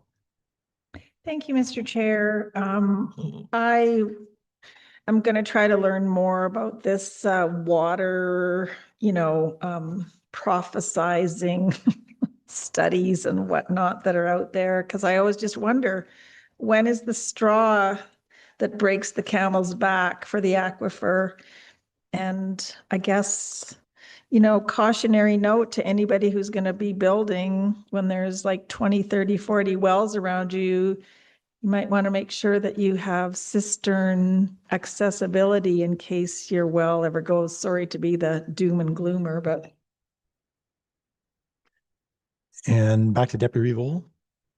Sure. Just wondering in your motion if we were to acknowledge the additional buildings, either acknowledge or ask for a development permit for the number of buildings. So just to confirm where we were going to head with that. And I think acknowledging them as non-conforming, is that what we were asking for? We were asking for acknowledging as non-conforming? They can always apply. Or DP. So we could start with acknowledging, and is that amenable to the mover of the motion? I can add that to the motion, yeah. Okay. And then also in consideration of the location of the home on the west lot, that it be considered, I guess I would say, thoughtfully placed in recognition of a close home next door, and I guess overall planning so that each lot has a benefit as to the building site. Thank you. I guess I can add that. That's more of a, I don't know if we can, but that's kind of I a guess plea, not a condition. I So just want to say that out loud for the planning that goes on these lots. Thank you. I think that's up to the applicant to push that forward. Thank you. Okay. So we do have the condition of acknowledging the non-conforming additional buildings. And then there was a couple of changes to the conditions at the presentation, removal of the buildings that are on the property line, and then just an amendment to the condition regarding water. So those are part of the resolution motion, Councillor Alger. Okay. Okay, we have that motion for first reading from Councillor Alger. I don't see anybody else. All in favor? And opposed? That motion carries.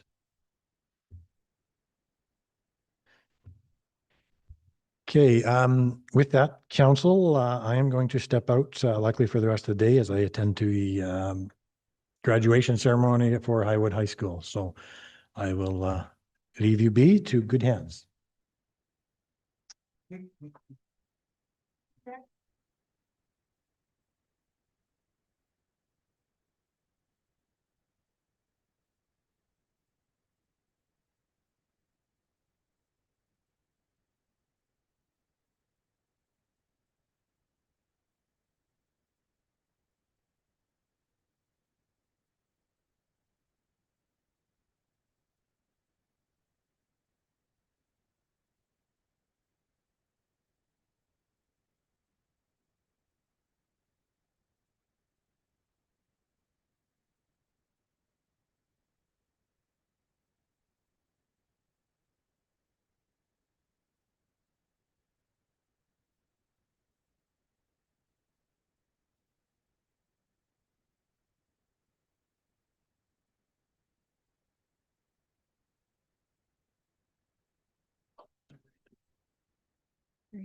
So I'll check in with you, Assistant Stanley. Are we ready to go?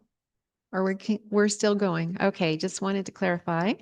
So we have guests with us now from our planning department, and we're looking at two items in the D category of miscellaneous planning items.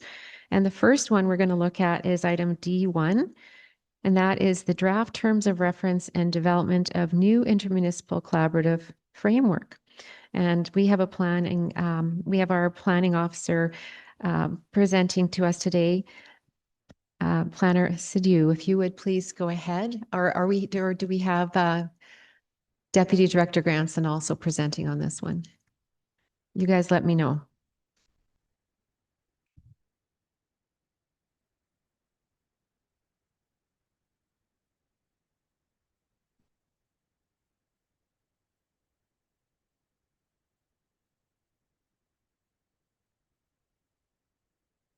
Do we need a couple minutes?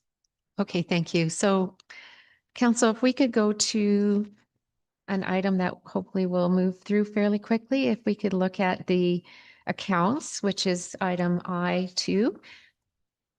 For those who reviewed the accounts today, are there any questions or any other questions from other councillors in relation to the accounts? If not, I'll be looking for a motion to move the accounts forward.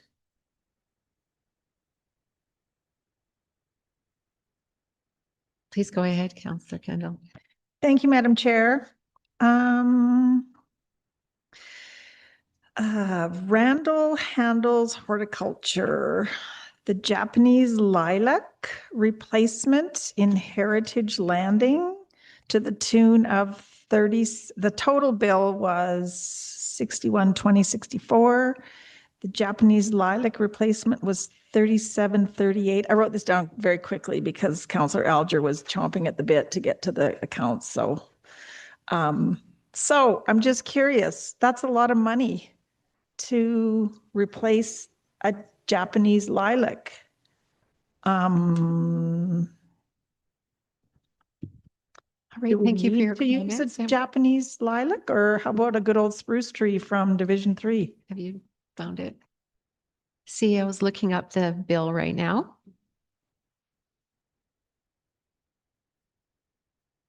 Just wondering if you would like us to check into that further. I would, because it does seem a little pricey. Thank you. Would you speak to that?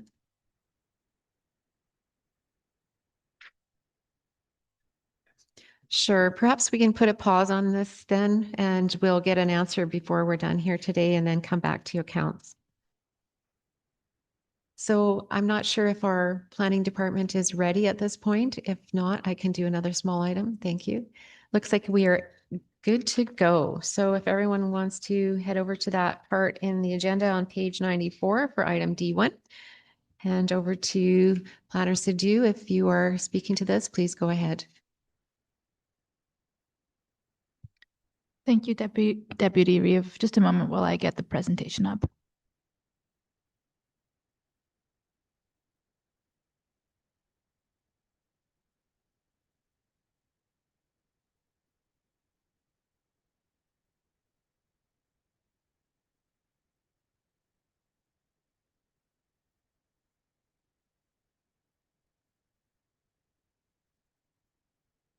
Apologies, could you go to another item? Sure, no worries. We have plenty to choose from. Just council, if you wouldn't mind tending to I3, which is minutes. Is there any comments on the minutes? I did catch one small item that was already amended, and that was just to include one more person in the 1:30 hearing from last week, just to add that person's name, and that was already accomplished. Just wondering if there are any other amendments or comments on the minutes and a motion as well. Sure, I'll go to Councillor Estes on this. Thank you, Madam Chair. I will give you the motion to pass the minutes. Thank you. We have a motion for minutes. Any other comments? Not seeing. All in favor of minutes. Thank you, everyone.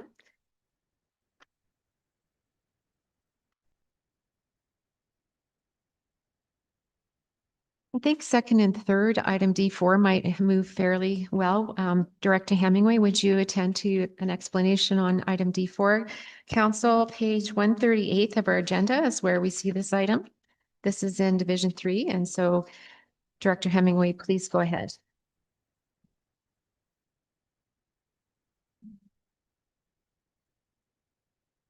Thank you, Madam Deputy Reeve. We are looking for second and third reading on bylaw 02/2026, which council originally visited in a public hearing on January 28th, 2026.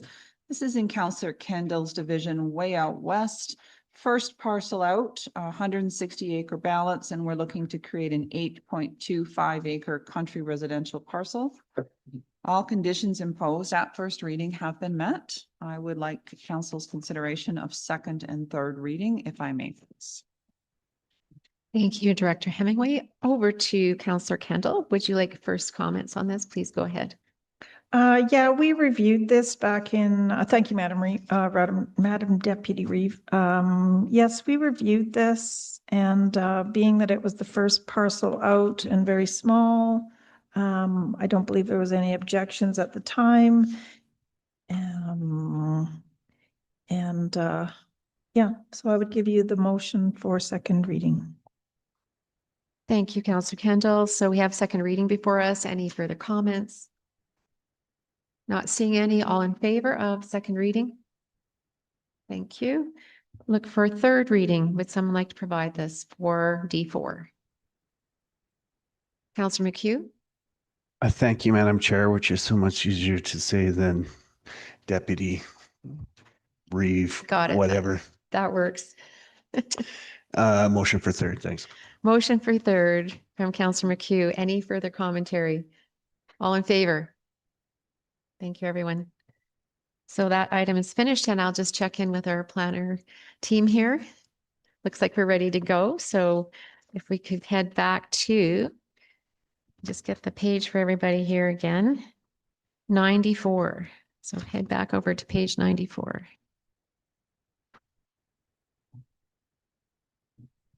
All right, we have screen shared successfully. Technology is now working. Thank you guys for perseverance, and please go ahead. Apologies for the technical difficulties. Good morning, Madam Deputy Reeve and Council. This item is regarding the intermunicipal collaboration framework terms of reference between the City of Calgary and Foothills County. The draft terms of reference has been developed through close collaboration between both municipalities and has received minor revisions and support from the IMC to advance to respective councils. A copy has been included on page 97 of your agenda. The purpose of this item is to provide a brief overview of the ICF project and why this is required, to walk through the draft terms of reference, including scope, roles, and the proposed process. Apologies to councillors also sitting on the IMC, as you will have already heard this. And finally, to ask for any potential revisions and consideration and adoption of the draft terms of reference. Under the Municipal Government Act, the intermunicipal collaboration framework is required between municipalities that share a boundary. Under Section 708, municipalities must work together to establish an ICF prior to the provincial deadline of November 30th, 2027. Our focus is to move forward collaboratively and to meet these legislative requirements. An intermunicipal collaboration framework supports coordinated planning, delivery, and funding of services that cross municipal boundaries. It helps ensure efficient use of resources and provides clarity on roles and responsibilities. Ultimately, the goal is to support integrated and collaborative service delivery for residents of both municipalities. ICFs focus on key service areas that commonly cross municipal boundaries, including transportation, water and wastewater, solid waste, emergency services, and recreation. It's important to note that ICFs are not revenue sharing agreements and do not require municipalities to enter joint service delivery where it's not needed. The intent is to provide clarity and coordination, not necessarily to require unnecessary mandatory partnerships. The ICF must describe each intermunicipal service that benefits residents of both municipalities. For each service, it identifies the responsible municipality, how the service will be delivered, and how it will be funded. It also includes dispute resolution provisions and a review period to ensure the framework remains current over time.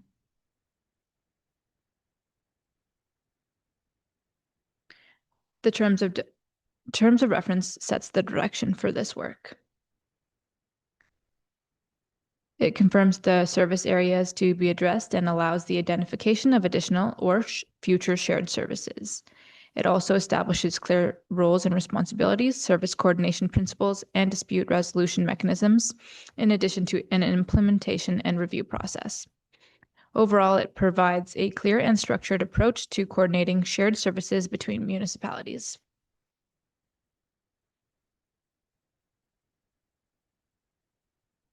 This slide outlines the different options for structuring service coordination. Approaches may include referencing existing agreements, shared infrastructure cost arrangements, cost-sharing calculations, plan-to-plan coordination, or operational protocols.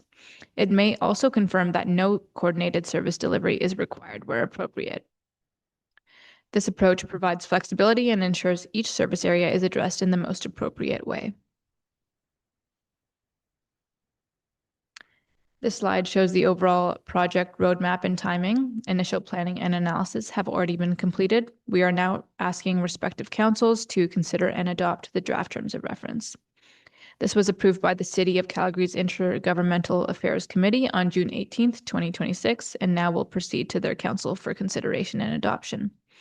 This will allow us to move to the next phase, which focuses on structuring negotiations. The terms of reference will guide this work moving forward as we continue progressing towards the provincial deadline of November 30th, 2027. This slide clarifies how we're proposing to move the ICF development forward. Responsibilities are divided into 3 groups. Staff from both municipalities will work together to coordinate a work plan, develop the ICF, and keep the process moving in a structured and efficient manner. This includes day-to-day coordination, communication, and reporting, to name a few of the responsibilities. Second, the Intermunicipal Committee. The IMC provides balanced representation from both municipalities, offers strategic input, identifies issues and opportunities, and works towards consensus on recommendations. And thirdly, yourselves as the council. Both councils will be the decision makers and will consider and adopt the terms of reference in addition to the final ICF agreement. The overall model is that administration advances the work, the IMC shapes it, and councils provide formal approval. In addition to the roles and responsibilities, the terms of reference establishes expectations for this collaborative work. For communications, there'll be a joint approach to ensure clear, consistent, and aligned messaging from both municipalities. For budget, the principle is equity. Shared external costs, such as consultants, if required, will be split equally, and each municipality will provide adequate internal resources to support the work. Any additional budget requirements will be brought forward to councils for consideration. For dispute resolution, while the goal is collaboration, a formal staged process is in place if needed. This includes negotiation, mediation, and arbitration, ensuring issues are addressed in a clear and structured manner. In closing, today, staff is seeking your feedback and identification of any potential revisions to ensure the draft terms of reference is up to council satisfaction and your consideration and adoption of the draft terms of reference. The following motions are provided for council's consideration. Thank you, and this concludes my presentation. Well, thank you for your comprehensive presentation. And just as you noted, this item, the Intermunicipal Collaborative Framework Terms of Reference, was reviewed by the Intermunicipal Committee with Calgary and Foothills and did receive some commentary. And I just want to thank you. There was one edit I saw did take place on 6.1, so thank you for that. And then I'll look for comments as well from our councillors. Please go ahead, Councillor Alger. Thank you, Madam Chair. Through the chair to the planning department, I need a reminder on this. Do we have to do an ICF with all our neighbors?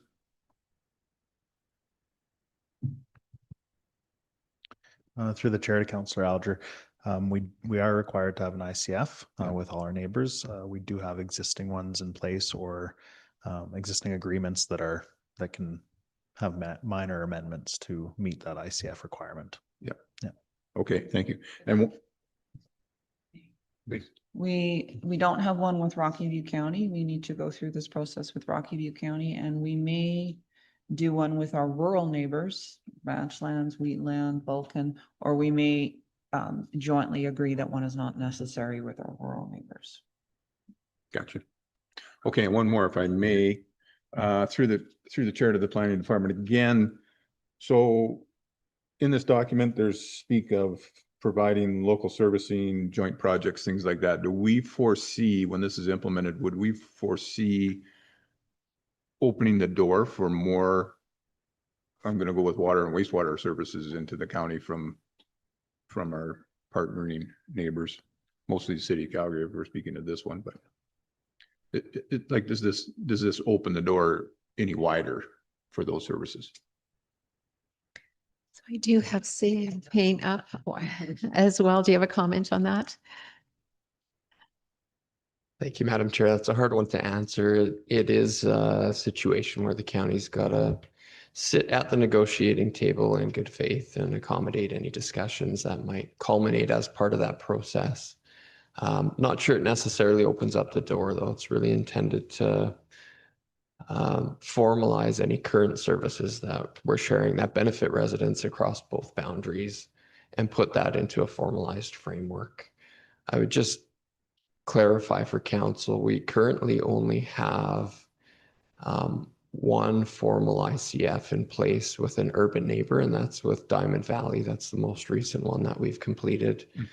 We do have ICFs in place with Village of Longview, Willow Creek, Ranchlands, Kananaskis, Vulcan County, and Wheatland County. So all that we've got left to do right now is an ICF with Rocky View, Calgary, and we've got our shared services agreements with both High River and Okotoks.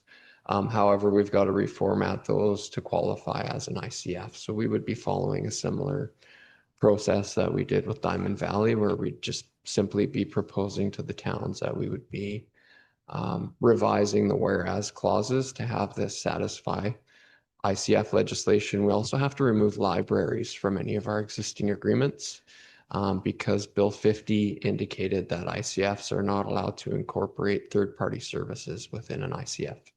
as a framework for service sharing. So there'll be some slight revisions and modifications to those that we have in place that do cite libraries as well. So quite a bit of work actually to do before November, end of November of next year.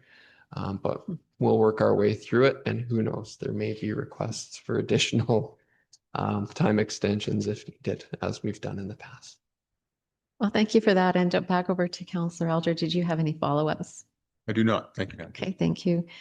I do want to note that the scope of work was a topic of discussion in the IMC meeting, intermunicipal meeting. And there was concern for items to creep in, whereas you can see the scale of the city, if you want to call it not only population, but needs compared to the county's size and population and needs. One would just want to make sure that we were only working on the needed services as opposed to inventing reasons to collaborate, but that they would be, as the CEO mentioned, negotiated and thoughtful and interest from both parties. So a question was asked in terms of how do we figure out the scope of work, and one of the comments that was received was that there would be a review of current agreements and there would be identification of gaps, if any, and that data would be captured as far as any future shared services or collaboration. So we wouldn't be putting work into something that was a make work project. It would only be based on whether there was an appetite for that work from both communities. So I think it's very important to know that we're not trying to create new work, but there might be opportunities that may arise. So just wondering if any other councillors have. I see Councillor Kendall. Would you like to take the floor? Thank you, Madam Deputy Reeve. I was just going to ask the department which they would prefer, option 2 or option 3, because it just seems like if the deadline isn't for another 18 months to kind of commit ourselves right now to adopt it might be a little risky. So I was just wondering which they would prefer, to defer it or to adopt it with minor edits in the future. Please go ahead, and then I'll also ask our CIO to chime in. Thank you. Certainly. Through the chair to Councillor Kendall. The terms of reference as drafted has been reviewed by the IMC, as well recommended for councils to adopt. So unless council has specific changes they're looking at seeing, staff would suggest that it would be appropriate to adopt the terms of reference and authorize the IFC process as per option 1. Just only if there was either minor changes or significant changes that you wanted to see within this document, then we could defer to a later decision. But again, this is just basically to start the process. It's not the actual agreement document. It's just the agreement on how the negotiations will go. Thank you for clarifying. CAO Payne. Yeah, thank you, Madam Chair. And I agree with Deputy Director Granson on his recommendation to go with option 1. Just so council has a little more context, going back in time, the reason that we have to negotiate this ICF now with our urban neighbors and with the city of Calgary and Rocky View actually is because that's actually due to the dissolution of the Calgary Metropolitan Region Board and the regional planning framework there. So in prior legislation at the provincial level, when we had the CMRB in place, any members that were part of a growth board, regional growth board, were not required to negotiate an ICF with other growth board members. So that's why we have some ICFs already with those folks who were not growth board members at that time. But now that the growth board has been dissolved, the province very quickly put in place a requirement that ICFs and IDPs be negotiated with our former neighbors that were part of that growth board as a member. And that's the reason why now we do need to have this terms of reference approved by council at Foothills and at the City of Calgary to provide us with really a framework for how we plan to negotiate in good faith the terms of an ICF going forward. So without this, we really don't have a mandate as staff to start having discussions with the city on our ICF requirements. So it is important to start that now so that by the time we get to November, hopefully we've got something in place that can be brought to both councils jointly. Thank you, CAO Payne. Anything further, Councillor Kendall? Otherwise, I have Councillor Callister. Please go ahead. Thank you, Madam Chair. And I will give you option one, adopt the terms of reference and authorize the ICF process and proceed in accordance with the approved terms of reference. Thank you, Council. We have a motion before us. Any further comments?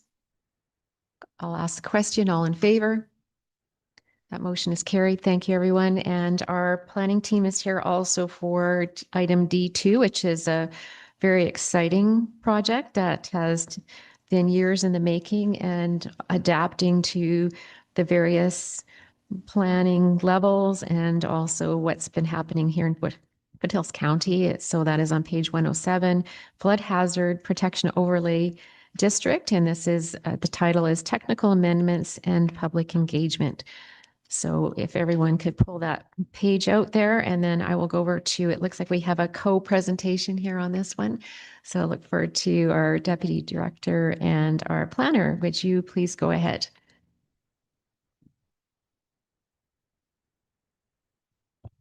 Thank you, Madam Deputy Reeve.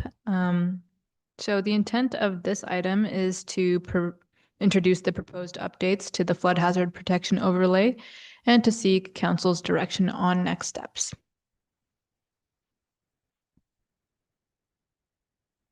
So today's presentation and the staff report have two main objectives. One, to seek direction from council on several key policy areas, and to request authorization to proceed to public engagement.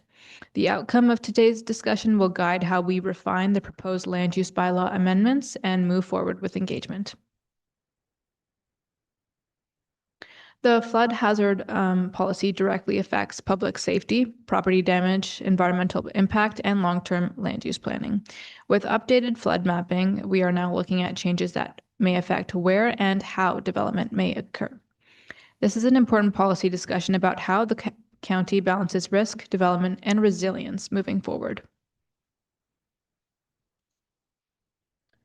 So following the 2013 flood event, the county updated its land use bylaw to include the Flood Hazard Protection Overlay District. That update was based on the best available data at the time, referred to as Model 55A. 55A was modeled after the 2013 flood event, but then was simplified by administration to show maximum inundation extents only, excluding islands. It also did not include the Little Bow River, and the current flood hazard protection overlay also does not show depth, flow, velocity, and does not distinguish between floodway and flood fringe areas. Since then, the province has completed updated flood studies in 2025, which provide more refined and expanded mapping. A key distinction throughout this presentation is the difference between Model 55A and the provincial model. The provincial model is a one-dimensional model that modeled the design flood to a steady state condition. Model 55A is a two-dimensional model, with most of the modeling based on the 2013 flood event, although other flow values were also run. There are many technical differences between the two models, which results in differences in the mapping, particularly around the high river flow split. The updated mapping identifies additional lands that may be subject to flooding and refines how flood risk areas are categorized. To summarize these changes, the updated mapping does two main things. It expands some flood risk areas that were already known, and it also identifies areas along waterways that were not previously mapped. So for some properties, the risk may be new or greater, and for others, the risk may have always been there, but it was not previously shown in the mapping or addressed through regulation. As a result, updates to the land use bylaw are required to align with this new information. The map shown on this slide, also included on page 119 of your agenda, identifies remapped or updated areas from the current flood hazard protection overlay mapping and areas mapped for the first time. It's important to note that the province provides the flood hazard mapping, but the municipalities determine how development is regulated within those areas. So while the mapping is provincial, the policy decisions are local. And council's direction will ultimately establish the county's level of risk tolerance and the development approach through changes to our land use bylaw.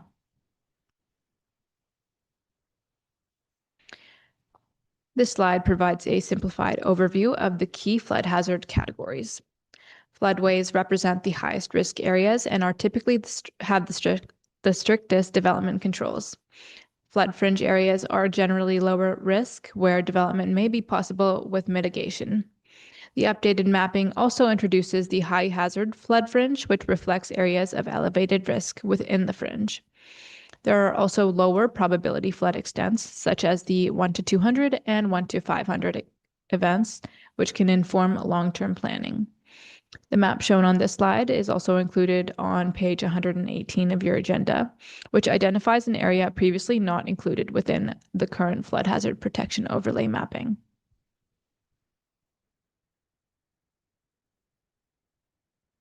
Since we last spoke about this project, administration has been preparing draft amendments to align the flood hazard protection overlay district with the updated provincial mapping. This includes improving clarity in the regulations, ensuring consistency with provincial information, and making the land use bylaw more usable for both applicants and ourselves as decision makers. We have also developed a draft engagement plan and milestones and deliverables to guide the next steps. These can be found in Appendix A and B of the staff report, which are pages 111 and 115 of the agenda package.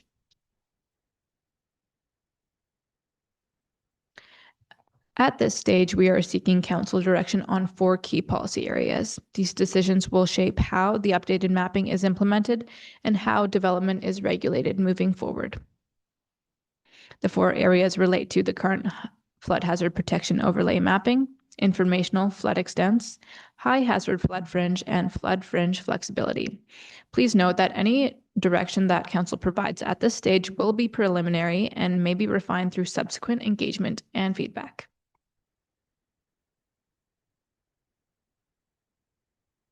The first decision relates to how the county treats the current flood hazard protection overlay mapping. Council has several options ranging from relying entirely on the updated 2025 provincial mapping to retaining portions of the current flood hazard protection overlay for additional regulatory control or reference. A combination of both approaches may be required to adequately mitigate flood risk, which is staff's recommendation at this time, indicated with a blue arrow on the slide. The second decision is how to treat informational flood extents, such as the 1 to 200 and 1 to 500 flood events. Council may choose to use these as regulatory tools or maintain them as informational layers only. This is a key consideration in balancing risk awareness with development flexibility within the county. The third decision relates to high hazard flood fringe category. Options include treating it the same as the general flood fringe, applying additional restrictions, or treating it similarly to the floodway with prohibitions on development. This decision directly affects how higher risk fringe areas are managed. And lastly, the final decision relates to overall flexibility of the flood fringe. Council may maintain the current approach where development is only considered if no alternative sites exist, or council may introduce greater flexibility where development may proceed if risks can be adequately mitigated. Administration is proposing a phased and transparent public engagement process. This will involve targeted outreach to affected landowners as well as broader opportunities for public and interested party input. The goal here is to ensure affected parties understand the proposed changes and have the opportunity to provide meaningful feedback. And wherever feasible, public engagement will be in alignment with other ongoing municipal engagement opportunities. Engagement will occur in 4 phases. The work will begin in Q3 of 2026 with project launch and awareness. Draft review will occur through late 2026 into early 2027, and refinement and council update and a council update can be expected in Q2 of 2027. This will be followed by the public hearing and bylaw consideration. This phased approach ensures multiple opportunities for input and iterative improvements. Following engagement, administration will return to council with engagement findings and summaries, refined mapping, and draft amendments, while we heard reports demonstrating how feedback was incorporated, and final recommendations and bylaw for council consideration. So to reiterate, the recommendation before council is to provide direction on the 4 policy areas discussed: the current flood hazard protection overlay mapping, informational flood extents, high hazard flood fringe, and flood fringe flexibility, and to authorize administration to proceed with public and interested party engagement on the proposed amendments, aligned with other municipal engagement opportunities where feasible. Thank you. This concludes my presentation. Well, thank you for the presentation and all the very hard work that's been done throughout the entire department on this, and also putting together information that came as a result of public consultation on the new flood mapping and incorporating all of that into what you have before us. So perhaps we can start with clarification questions, and then we're going to go to the multiple choice test after that. So he definitely has some really thought out ideas here. So first off, after hearing a lot of this over many years, it's been back and forth as to who's taking responsibility for setting the bar. And one of the things we have before us is this 1 in 100, which is I think most are adopting, but some are going higher. Some municipalities are going higher to 1 in 200, but the provincial is 1 in 100. So I wonder, what is the legal ramifications of us going any higher than 1 in 100 at this time? If we were to surpass what is suggested by provincial guidelines.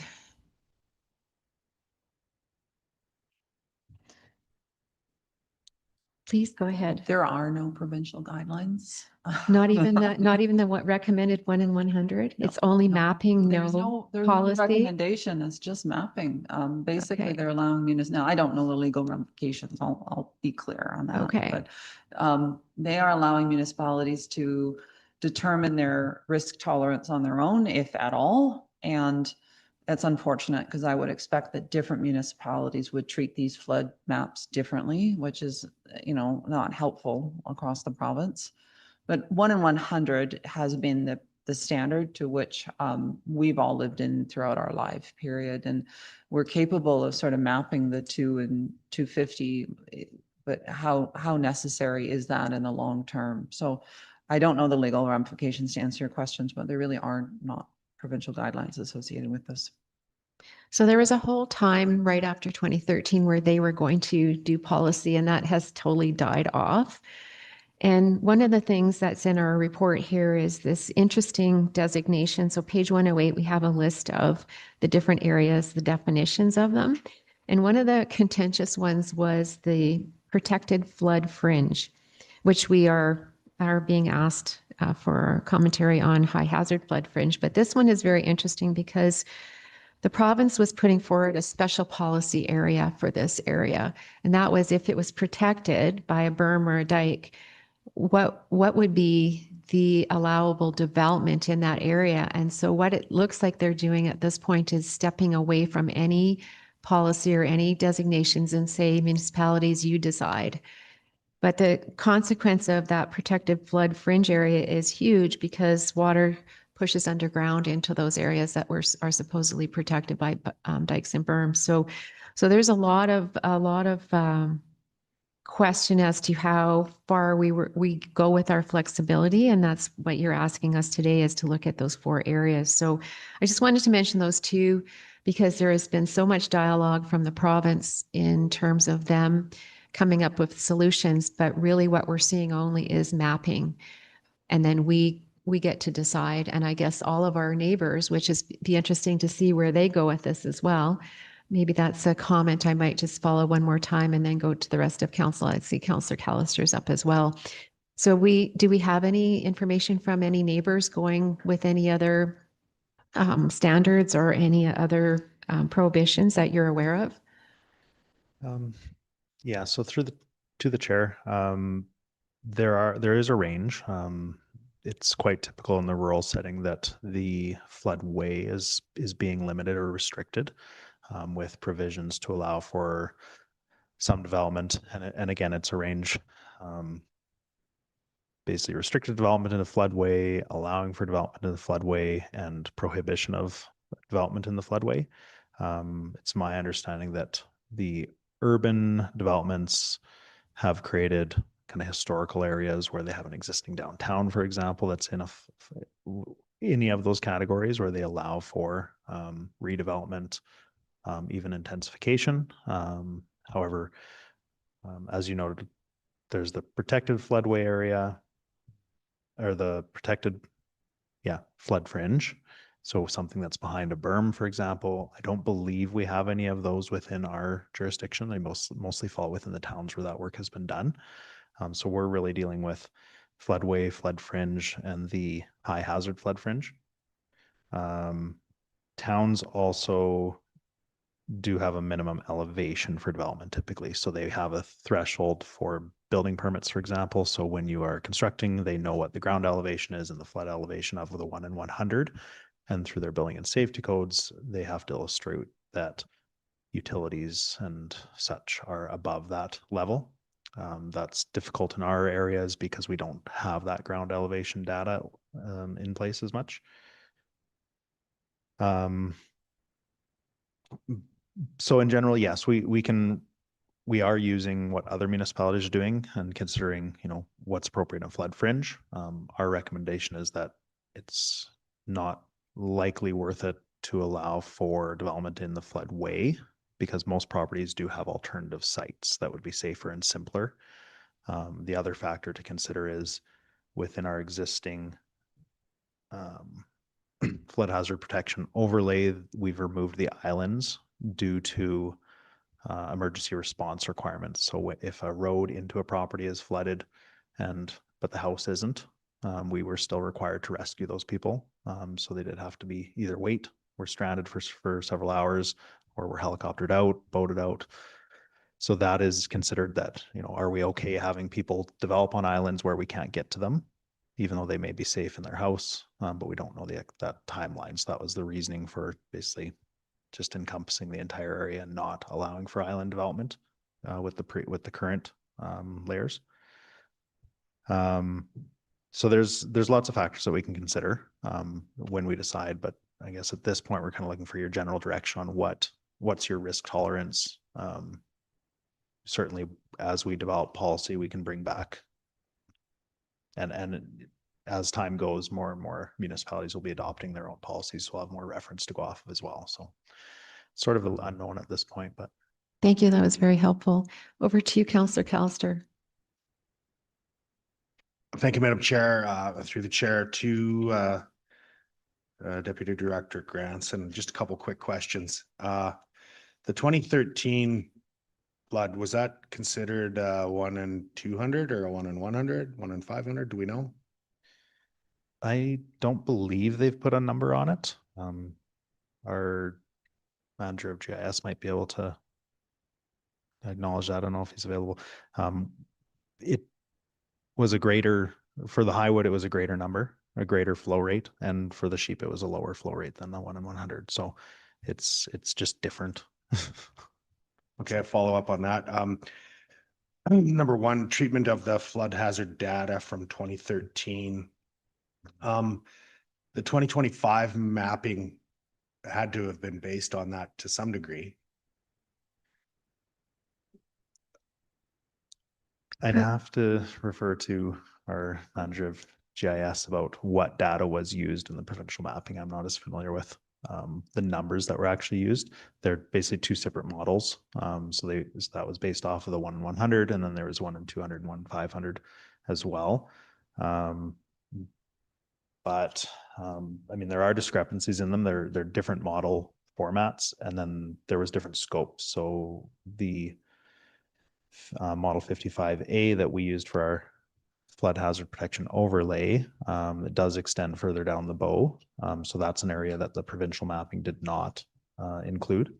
But the provincial mapping does cover the sheep and all of our smaller creeks as well, beyond the Highwood. So really, our existing mapping only addresses the Highwood and the Little Bow, whereas this does expand, but there are discrepancies on the Highwood where the two map layers or the two models vary. just based on flow rates and the way water moves at different rates as well.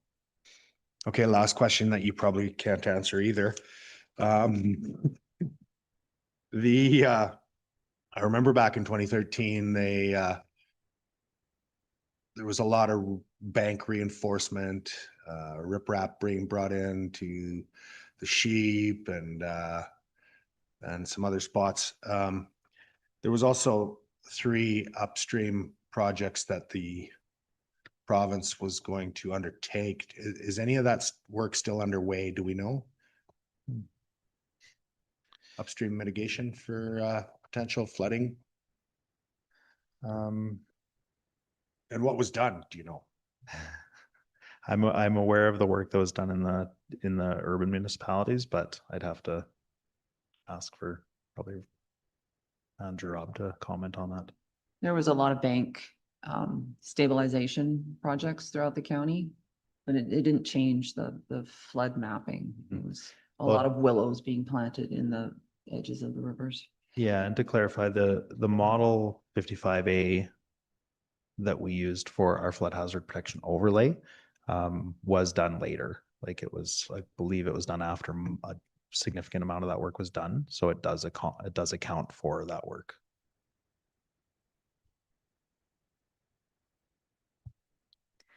Thank you. Over to Councillor Kendall. Please go ahead. Thank you, Madam Deputy Reeve. On page 124, okay, the green under the legend, I believe the green indicates complete. So that means like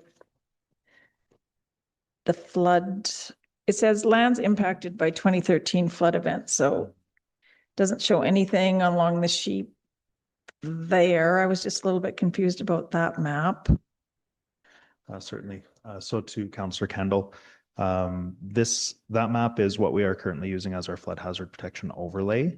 It is based off of the 2013 event. So it is a combination of the flood model 55A as well as on-site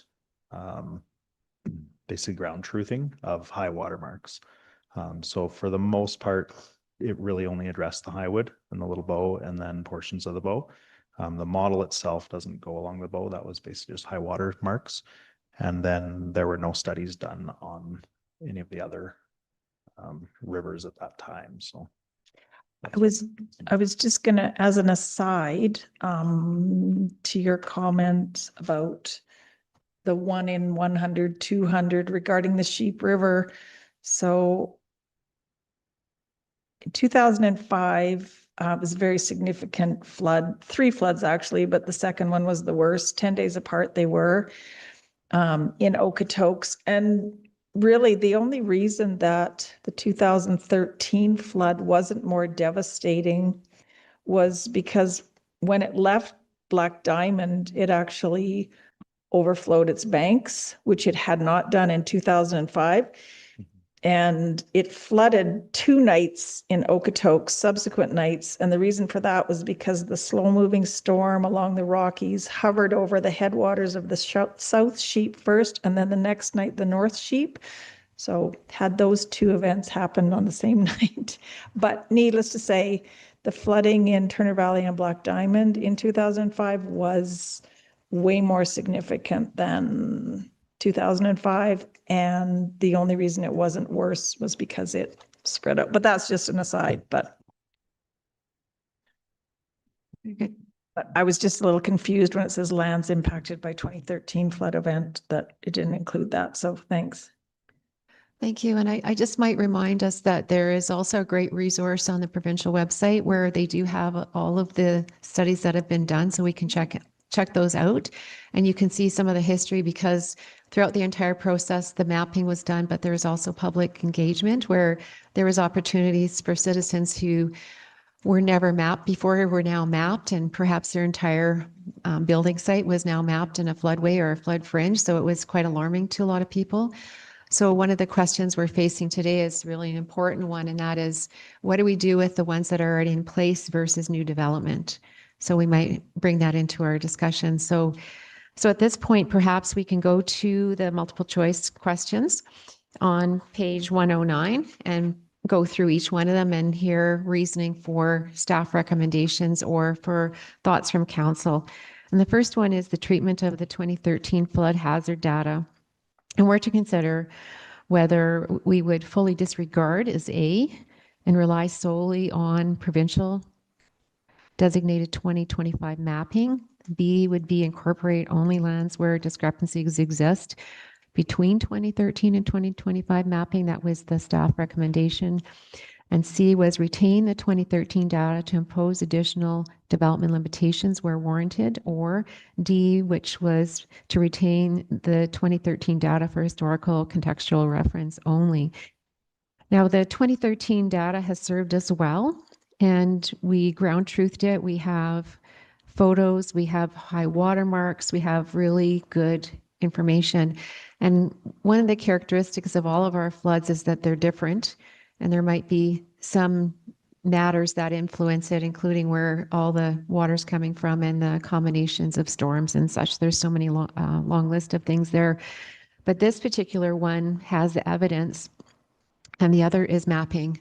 So what I think is valuable is we have a resource here that I don't think we should disregard, and that I would certainly speak in favor of keeping that in some fashion. I was thinking even in terms of imposing some limitations where warranted in letter C, and definitely keeping it for historical contextual reference. Because we can do overlays, we can keep it on our mapping system as an overlay and keep that as a reference. Now, of course, the most recent is 2025, and that is certainly an important value. But I guess I think both of the studies have a variety of, I guess, technical points of importance. So I would just ask for any other comments at this time about number one here, which is considering the 2013 flood hazard data. Perhaps also our planning department might add comments and then go to council for some discussion as to where we might land on this one. Is there any more comments on the 2013 data or anything in relation to, you did explain to us the difference in the modeling. And then I was just recanting the hard work that was done in essentially assembling all the information to put that into our data banks. So perhaps you can explain to everybody, where would we see this when we're seeing an application? So we have an existing home and someone's coming in for wanting to put a new building in that area, or we will see an absolutely new development. Perhaps you can just explain how we would see these overlays being used. Certainly. And just to clarify, I think it really depends on, council's appetite and the specific situation as well. So I think, keeping as much information as possible to give us the best opportunity to make a good decision on an application makes sense. There are instances where the 2025 extent is significantly greater, so people may lose developable land if we were to implement restrictions on using the 2025, whereas prior to adoption, they would only be limited to that flood hazard protection overlay. I think with non-conforming uses, so if you have a functional house that wasn't impacted by 2013, but is now falling within that area, there might be provisions that would allow for additions, even replacement, and that's sort of that risk tolerance. Or do you say, anything within the high hazard flood fringe, can remain but cannot be replaced? Those are sort of the options we're looking for. Is what's your risk tolerance and what's your, I guess, restriction on landowners. A lot of them, the two models are quite similar in a majority of the properties, like, within meters of land space taken up. So I think it's really just kind of those discrepancies where just simply due to the nature of the numbers used, like the flood hazard protection overlay is currently larger in a lot of the land north of High River. I think it's so specific to each property on what they're proposing. In general, our current policy says if you have land outside of areas identified as a hazard of flooding, then you should build in that area. And if your entire property is flooded, then we would encourage you to build in the least impacted area. So that would be your flood fringe as well, providing engineering to show that it is safe to even build there. Some municipalities are basically saying that if you're in the flood fringe, you just have to have your utilities over the 1 in 100 area. I mean, yeah, basically meeting building and safety codes with a free board above that, so your utilities aren't as affected. Again, there might be an opportunity to allow for low occupancy buildings to be in a higher risk area. There's lots of different ways we could go, and so that's kind of, we're looking for general direction at this point, and then we take some ideas to the public. You know, obviously people that are affected by it are going to want to be allowed to do more, but that is at a cost. That if we run into a buyout program again, that does have a cost as well, and life and property risk, of course. So True enough. Thank you. Over to you, Director Hemingway, and then Councillor Alger. Yeah, so just to simplify it a little bit for council, if somebody wants to build anything on a parcel with a flood hazard overlay district zoning on it, they require a development permit. Although we do, as you can see in the staff report, if they're building something they're allowed in that land use district, nowhere near the flood hazard overlay, we can waive that requirement. But safety codes would capture it and would say, no, upstairs you go. And it's a difficult development permit application. It requires an expensive engineering process. It's a challenge for landowners that are usually building accessory buildings, sometimes residences. I think we've only done 4 or 5 since the 2013 flood that are actually within the 2013 flood hazard overlay. They're not easy. So simplifying, clarifying, making the rules as clear as possible is the most helpful. Our goal would be that landowners understand what they can and cannot do and how to do what they can do. So it's not this gray mud of bureaucracy that they can't get out of, which is ideal. So, you know, I appreciate the staff is recommending option B in this first question to incorporate the 2013 only when there's discrepancies. My first reaction was don't use 2 flood maps, just use 1. Like don't, that just makes it harder because I'm after straightforward, less flexible, black and white. And then the tricky part, the hard part is helping us writing down what our landowners need to do in order to move through this process. But if administration is suggesting incorporate number B, incorporate only where discrepancy exists between the 2 flood, then that's fine. We'll go. I would suggest go with that recommendation, at least for now. We're still going out to the public, so none of this is written in stone. True. But yeah, it's first, oh, I'm in the flood hazard overlay. How do I build my barn or my residence? And then we're like, well, you need to meet this engineering requirement and this engineering requirement and this engineering requirement. And it's very technically and expensive for people to go through. So simplification, less flexibility is ideal. I think it makes things harder for people. Thank you for that clarification. Over to you, Councillor Alger. Changed my tune a little bit, but it seems to me the more information, the better. Thank you, Madam Chair, first of all. I'm concerned, even though the province mapping, but they still allow the municipalities to make the decision. Would we get into a situation if we approve something and then something happened? Would we get the "I told you so" or "Why didn't you follow our mapping" kind of thing? So that's why I'm kind of thinking there should be a corporation between both.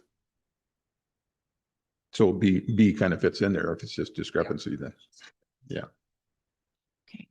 Yeah, definitely good points. And also, as Dr. Hemingway mentioned, we are going to the public and people with a vested interest are going to want to show up. And, you know, we may get to that point where we'll discuss this as well as how we make sure they get informed. So council, if we could come up with a suggestion for item 1 for now, because as we know, it's going to public consultation, but is there a letter in multiple choice question number 1 that we can land on? Are we okay with B, or are we We ultimately are going to keep it for historical anyways, I would assume, because if we're going to do a discrepancy check, we will already have kept that data. So that I think is essential to keep that. So can we land on B? Would anybody have any concerns with that? Are we okay to land on B? Okay, land. So we're going to head over to number 2 then. The role of flood extents. So here we have 2 options. One is to have the extents suggested here are 1 in 200, or example 1 in 500, and you saw that on the mapping, that example that's in our staff report and was on the display. That A be used as letter A, that it be used as a regulatory tool to restrict or condition development, or B, serve primarily as informational layers, and that is to support flood awareness, emergency planning, and long-term resiliency planning without regulatory restrictions. So I think that's kind of where we're leaning, is towards B, because 1 in 100 has been used ever so long, and certainly is creating awareness, but I don't know, are we going to head over into that jurisdiction, or do we let someone else test that out and then we can change ours later? So again, we're picking something before public engagement. Where would you guys like to lean on this one? So are we okay with B? B looks like the keeper for now. Okay. Thank you. Over to number 3. Treatment of the flood hazard category called high hazard flood fringe. And in what has been incorporated here is deeper or faster moving water than the rest of the flood fringe. So kind of a transition area from the flood hazard to the fringe, again, based on modeling, which we don't know if that's totally going to be accurate, but we know it's the zone. And we're given 3 options here: treat the high hazard flood fringe equally to the flood fringe, and that be the lesser standard. And B and C are implement greater restrictions, limitations, and or requirements for development within the high hazard flood fringe area, or fully prohibit is letter C. So perhaps B might be a middle of the ground, which it has a little more restrictions, but it's not, if it's indicated to be a little more deeper water. Now, Director Hemingway was talking about simpler, but perhaps you have a comment on this one. Yeah, I think it's hugely challenging for us to have a whole nother level of restrictions. Ideally, I didn't talk to these guys, but my recommendation would be A. Flood fringe, it's flood fringe, it's flood fringe.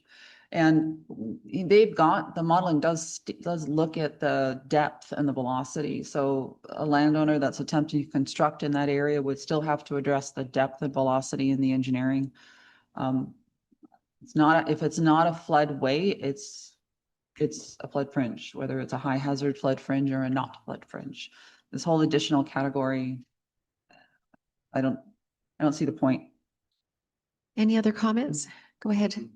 Just if I may, through the chair, for additional context, the high hazard flood fringe was basically created with the same threshold as the floodway. It's 1 meter per second and a meter depth. So it is significant water. It's basically just, essentially it's floodway that's not within the main channel.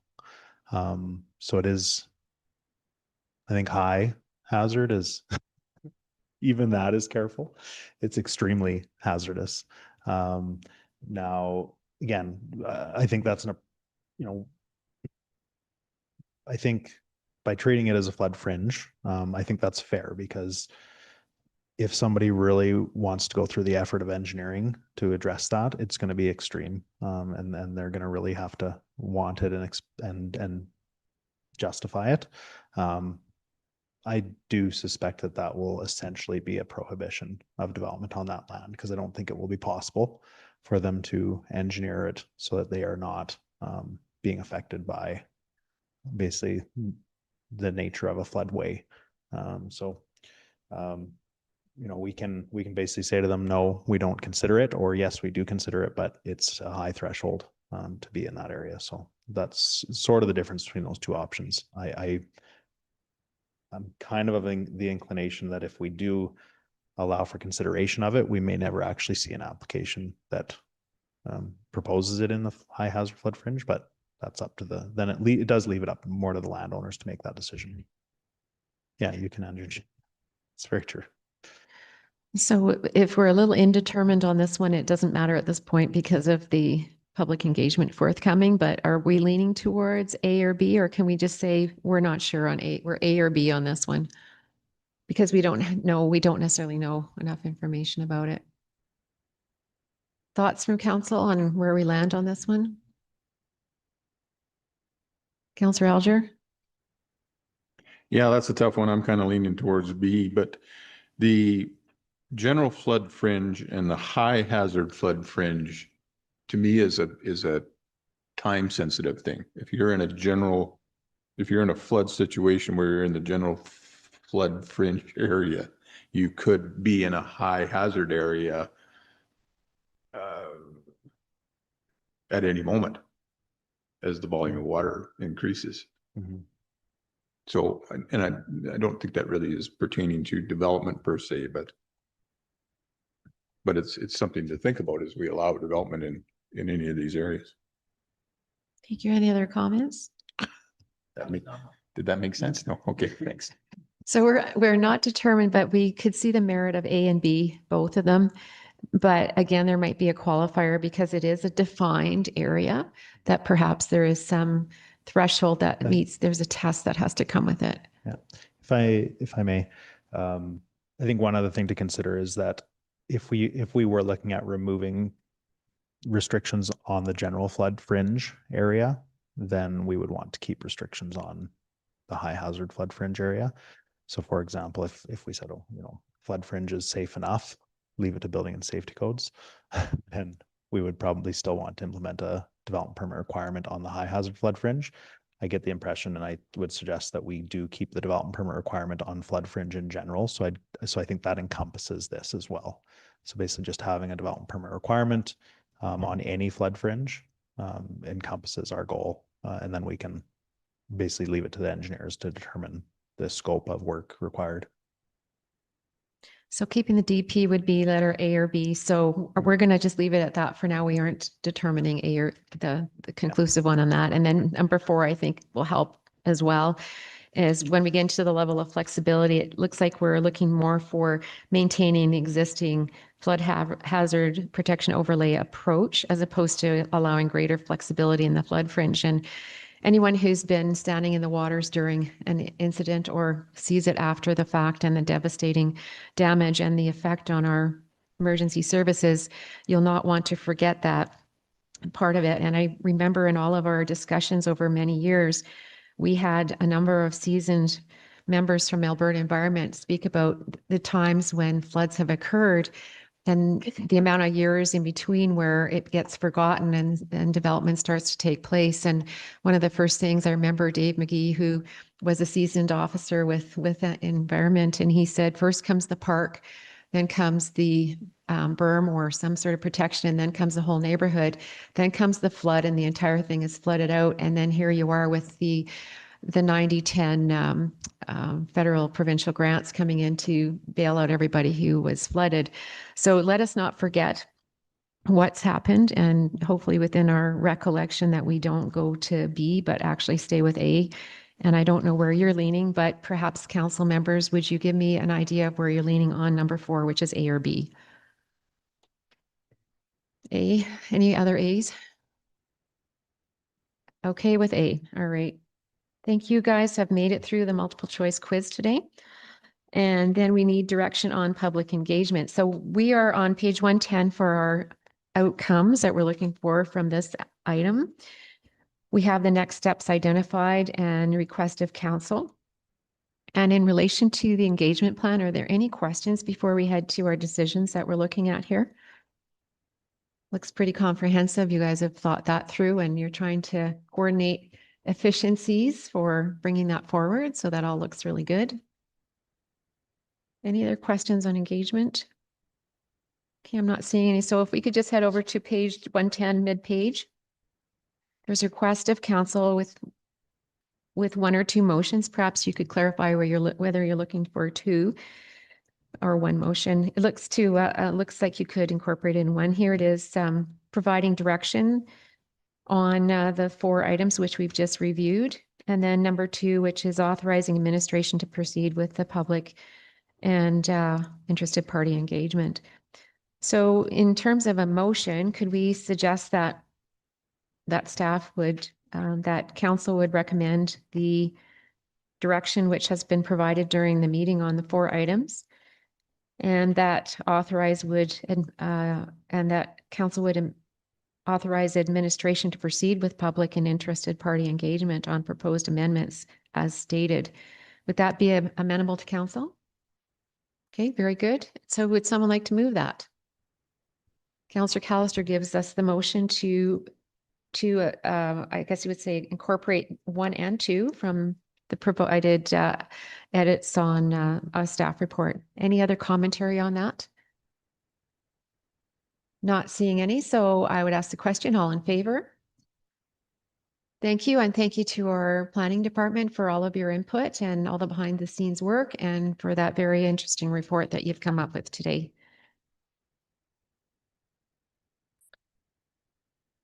All right, we've taken care of that. Was probably our most detailed item, but we do have some matters in subdivision. So I would ask for a motion to go into subdivision, please.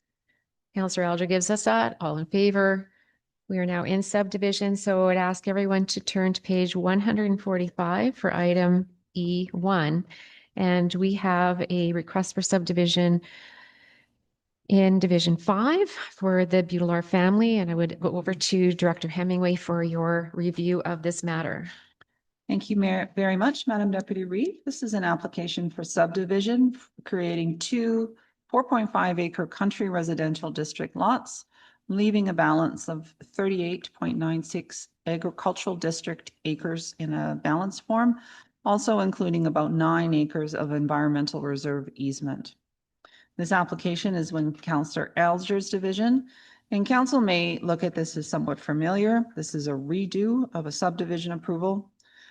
We are asking for your consideration. The land use is in place just recently. Council is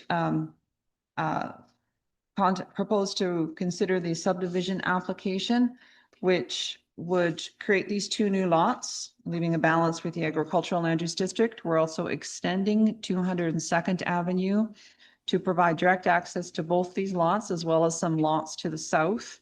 And we're taking a portion, or we're taking a contribution towards the surfacing of 202nd Avenue in the amount of $20,000. One thing I'll just note is that condition number 10 of the environmental reserve easement will also include a crossing, as it cuts the balance in 2. So they'll need to be able to get across the environmental reserve easement, probably with a vehicle a couple of times a year, in order to address the old tree farm area on the west side. We're also requesting municipal reserve in the amount of $32,808 on 10% of each of the 2 new proposed parcels, and deferred on the balance. We don't take municipal reserve on environmental reserve easement lands. That concludes my comments, Madam Chair. Unless council has any questions, I would request subdivision approval. Now, the one thing I need you to do, please, is to acknowledge the letter from the adjacent landowner. Mr. and Mrs. Giebert have written a letter that we would like you to consider in your contemplation of the subdivision application. And that starts on page 169 of your staff report. Thank you, Director Hemingway. And I would head over to the councillor for the area. Councillor Alger, would you like to provide comments? Thanks, Madam Chair. I was happy with this subdivision when I went through the first time, and happy to give the motion again to approve this subdivision as is. I will acknowledge the letter from the Gaberts that their concerns, and I believe the one for water and wastewater is under number 8 in the conditions of approval. There is a suggestion that the applicants do above mound septic systems in the area, and I don't believe that's in our purview we can suggest that, but it's not in our purview to put it in as a condition. This will be determined by the technical groundworks that's done under that condition. And I would bring Mr. Kruger, and if I may, to speak to the road cul-de-sac. So one of the concerns of the letter is that the extension of the cul-de-sac will allow access to the west 10-acre parcel that already has access from the south. And as I talked to Mr. Kruger this morning, this is a better way to access that 10-acre parcel than from the south. And also, Mr. Kruger, I don't know if you can speak to this or not, but as Mr. Gabert said, in 2002, a 2.5 acre plan, the road was supposed to be done at that time and wasn't done. And I'm not sure about that. That's a historical question, but anyways, would you mind speaking to and the other factor was if the cul-de-sac doesn't go to where it's designated on this application, then it would be a redraw for the applicant because you wouldn't be able to access the west lot. Thank you. Thank you. And through the chair, that's correct. So this parcel's over 10 acres, which would allow it to have two approaches. There is currently an access to the north, however, it's not off the right of way. So the developer worked with the neighbor and talked to them and decided to push their bulb so that they could have proper legal access off of that approach that they built. If you look to the south there's actually not I would say an approved or developed approach from the south. Yes, it's an option for the future, and yes, they would be allowed another access there since they are over 10 acres in the future. But they have chosen the one off the north, which we do believe if it's just one access, that is the better access. From the historical one, I apologize, I don't have a lot of insight on that historical question. Thank you. Thank Go you for ahead, that. Councillor Elder. Do you want to make any changes, or I see you have proposed a motion. Is there anything else you'd like to add? No, Madam Chair, as I said, I will acknowledge the letter from the neighboring resident, and I believe the subdivision is laid out the way it should be, and I agreed with the subdivision motion the first time, and happy to give you the motion again. Thank you. Very good. And I think when the residents who authored the letter see the conditions, they'll see a lot of their questions are answered in the conditions. So that would be very helpful. So thank you for that. We have a motion before us. Is there any further commentary on the motion? Okay, I'm not seeing any. So I'll ask the question, all in favor of subdivision here? That motion carries. Thank you. Council, we're getting close to noon, and I just ask your opinion on whether we just proceed to finish probably about 12:30, or if we take a half an hour for lunch and then come back at 12:30. What are your thoughts?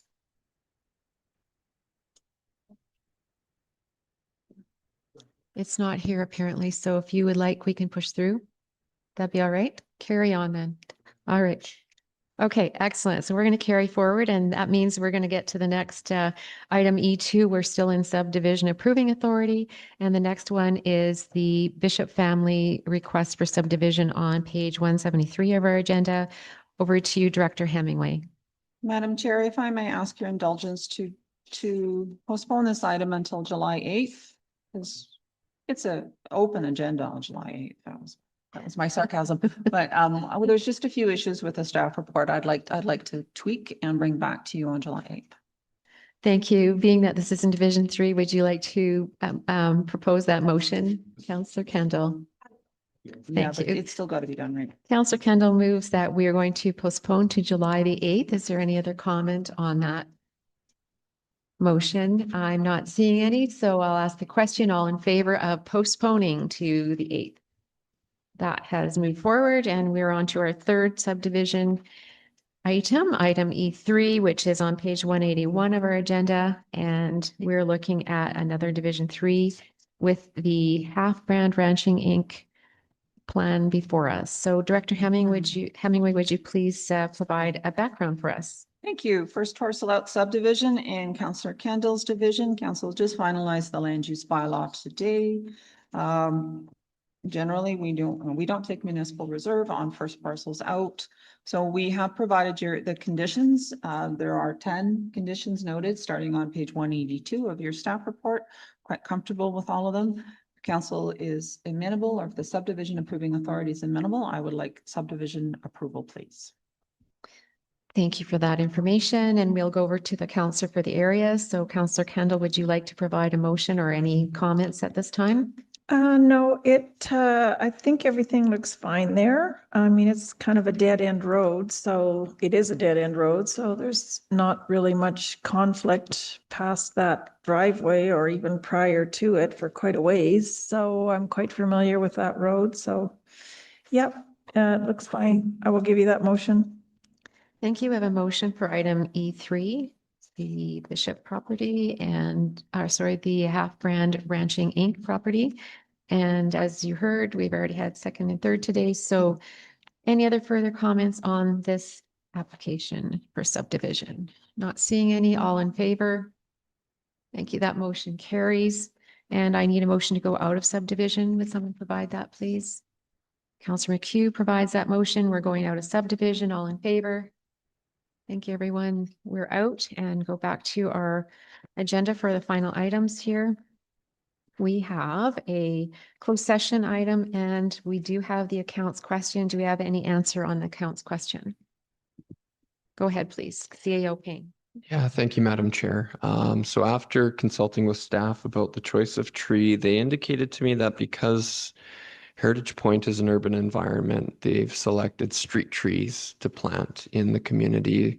Reason for that is they're a smaller tree that has a shallower root structure and grows to a shallower height, so it's not conflicting with shallow utilities or with overhead structures such as streetlights, those kinds of things. Typically, they've indicated in Heritage Point, the average tree is around $1,000 to replace. Direction from council in the past has been not to replace tree for tree, however. So if it's in Foothills County right of way, typically we wait for 2 trees to die over time and then we replace the 2 with 1 rather than tree for tree as time goes on. So that's been the practice. Director Kruger did indicate that this is one of the items that's been dealt with on sort of a case-by-case basis following prior council direction, and in the future, if council wishes, we could bring back something more formal as a policy as to how we'd like to deal with these types of replantings in the future. But I guess that's the short summary that I would provide council at this point in time. Thank you. Over to Councillor Kendall. Was that satisfactory? Are you okay to live with that? I mean, unless I was mistaken in how I read that invoice, it still was $3,700 for 1 tree. Am I mistaken in the way I read that? Possibly. The way I read it, it was, and staff confirmed, was $1,100 for the tree. Oh. And then $100 for the ongoing watering. And the typical tree is $1,000 there. So this one is about $100 more, just given the location that this one was planted in. I guess I read the invoice incorrectly, but even so, spruce trees, as I love to talk about, do have very shallow roots as well. And Division 3 has lots of them for free. I would even dig one up for you, or 2 or 3 or 10. Thank you for the kind offer. So I'm just going to look to council members on dealing with the accounts and wondering if we're okay to go forward or if we can express our concern and go forward. What would you like to do to handle the accounts today, councillors? Is anyone willing to give a motion or? You can trim spruce trees as well. I've seen lots of people do that. You know, they make them look quite artistic. I mean, I will give you the motion for the accounts, but I'm just saying. Well, thank you for the commentary. We get our bonsai conversation going here. Our large bonsai conversation. Councillor Estes, do you want to chime in? Oh, sorry, Madam Chair. I was just going to say, I know of a great place where you can get a real good deal on trees. Okay, excellent. Buck a piece. Thank you. Well, I appreciate the discussion and we do have a motion for the accounts, item I2 in front of us. Any further comment? All in favor? Accounts are satisfied. Actually, before we go and close, let's do our open session related to committee reports, and then we can go and do further all the final reports in closed session. This time I'll go over to Councillor Kendall to start off the committee report section here. Thank you, Madam Deputy Reeve Chair. On the 18th, I had a Zoom cemetery meeting. Got an update on what's going on in Foothills Cemetery. Very good. We attended the dinner with our regional neighbors at the Best Western in Okotoks. That was lots of fun and very informative, and great discussion afterwards about our collective mindsets. And then yesterday I attended the SHRUC meeting here in council, got a few updates on various things that need replacing at SHRUC, but other than that, it's doing very well. Thanks. Thank you for your update. Over to Councillor Callister. Thank you, Madam Chair. I as well attended the dinner with municipalities in our area on the 18th. Very good dinner and very informative, and good to get together with them and talk about issues concerning everyone. Only official meeting that I had was yesterday, was Joint Health and Safety Committee. Nothing to report there out of the ordinary. Thank you. Thank you. Over to Councillor Alger next, please. Thank you, Madam Chair. On Friday morning, I attended a West Winds Strategic Planning Committee meeting, which I chair. The meeting was at 7 o'clock in High River. I'm not sure who set that schedule, but there was lots of groans and moans, and a lot of people aren't too conducive at 7 o'clock in the morning for a meeting. However, we went through our 26-27 business plan and made arrangements for a strategic planning conference that we're going to do sometime in the fall. And then last night I attended the West Winds Finance Committee meeting at 5 o'clock at Sheep River House in Okotoks.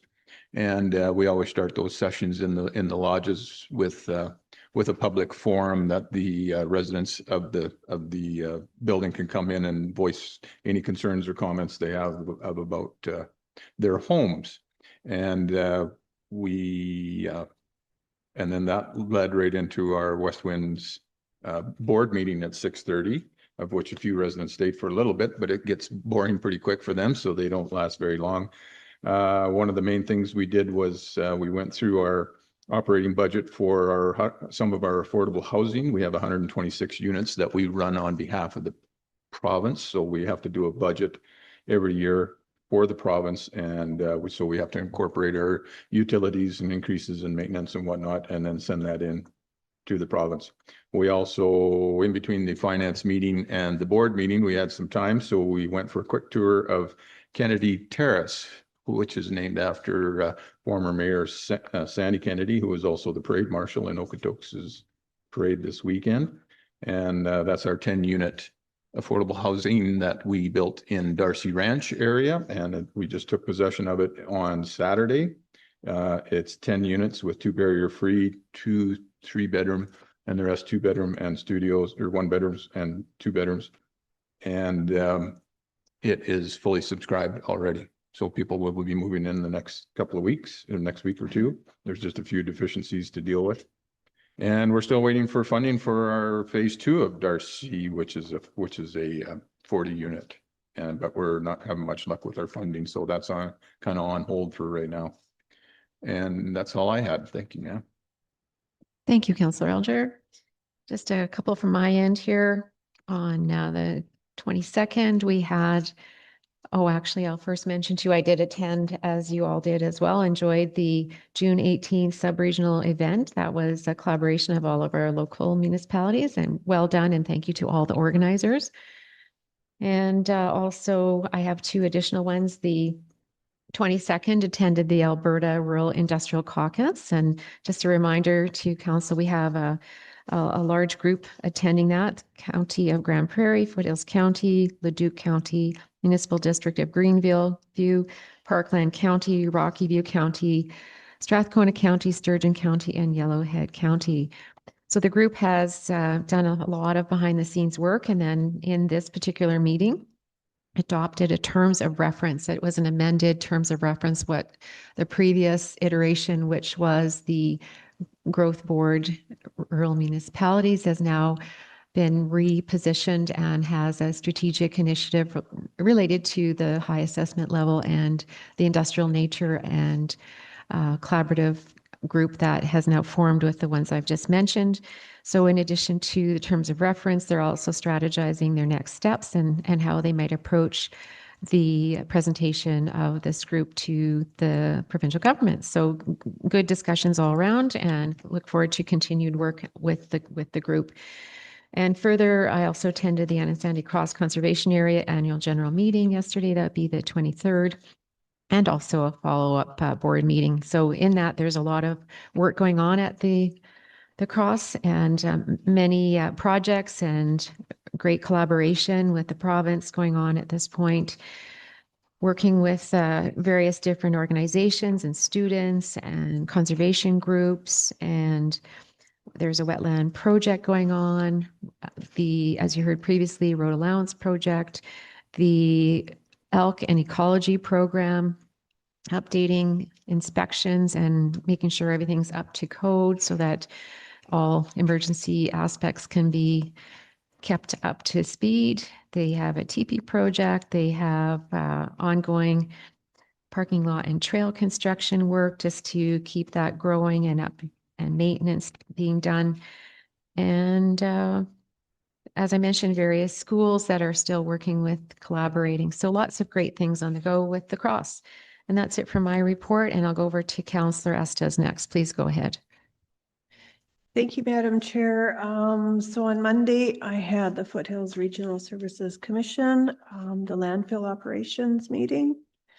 The shop is looking to be done by early July. They're having a little bit of a dispute with Fortis, but the contractor looks like they're dealing with that. And then they're going ahead with the leachate project in growing a willow pads to deal with some of the leachate. The wood chipping is all done and moved off to feedlot and the composting facility in the area.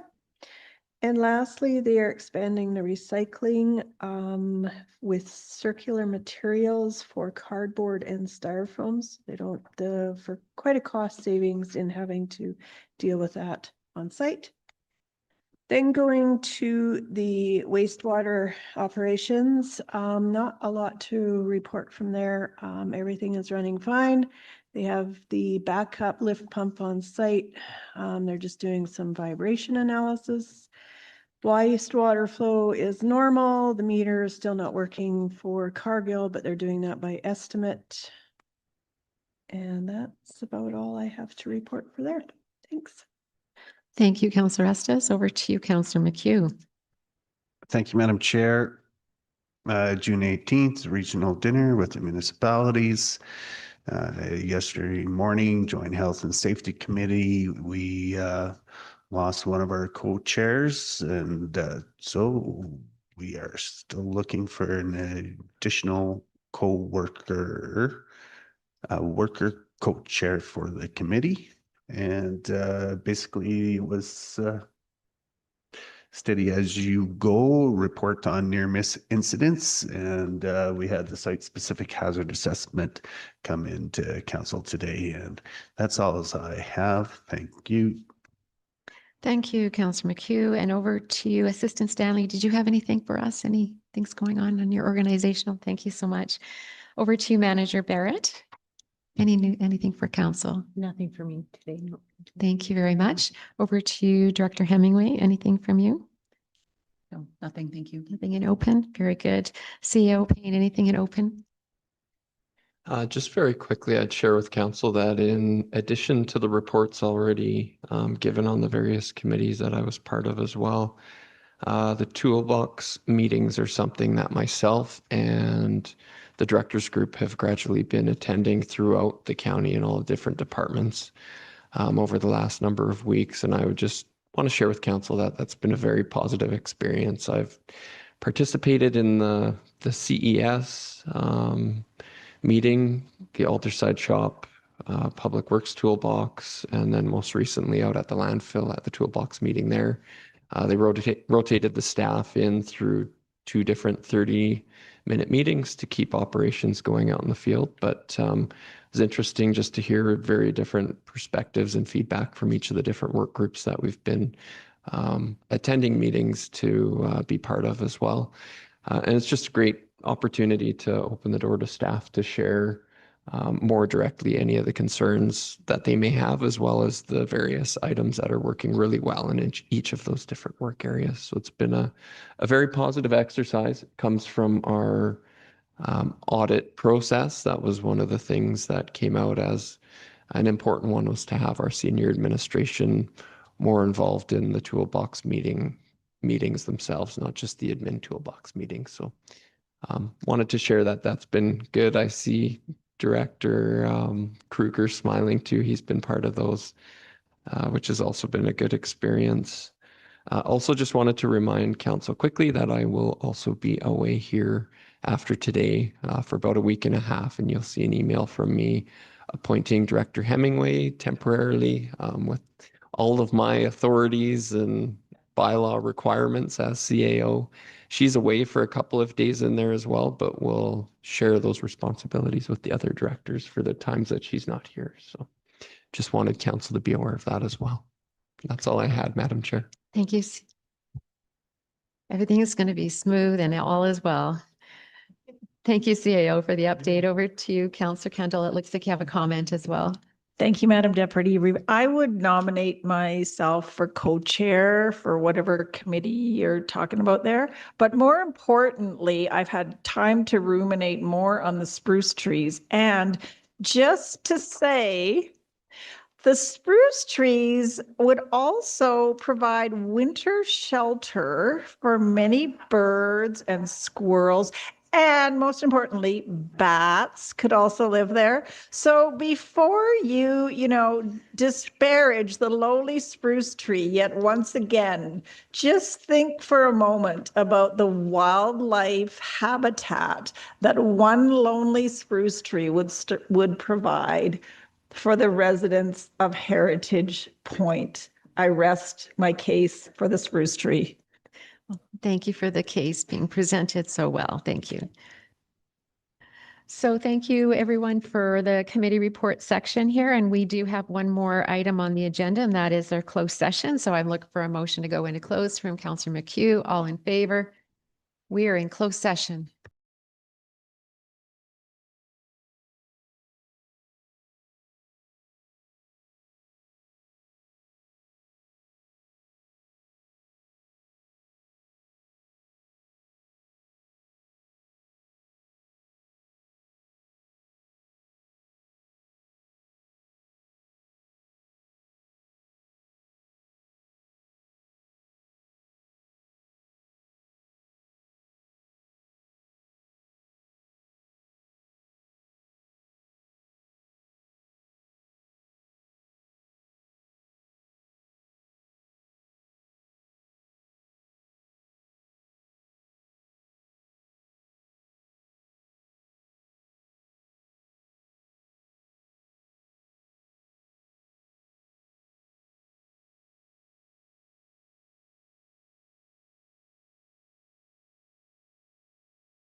Thank you. Welcome back to our Foothills County Council meeting. We have just concluded our closed session. I'll just ask our council members and administration, do we have any further items in open session? Is there anything anyone wants to bring up? If not, I would just remind us that we have our next meeting is July the 8th, 2026. That's in 2 weeks from now. And I wish everybody a happy Canada Day in the middle of all that. And happy summer as we switch over to our summer gears here and long days. Just check in. Would anyone like to give that motion for adjournment and finish us for today? Councillor Alger gives us this motion for adjournment at 1:02 p.m. And thank you, everyone. All in favor. Have a great rest of your day, everyone.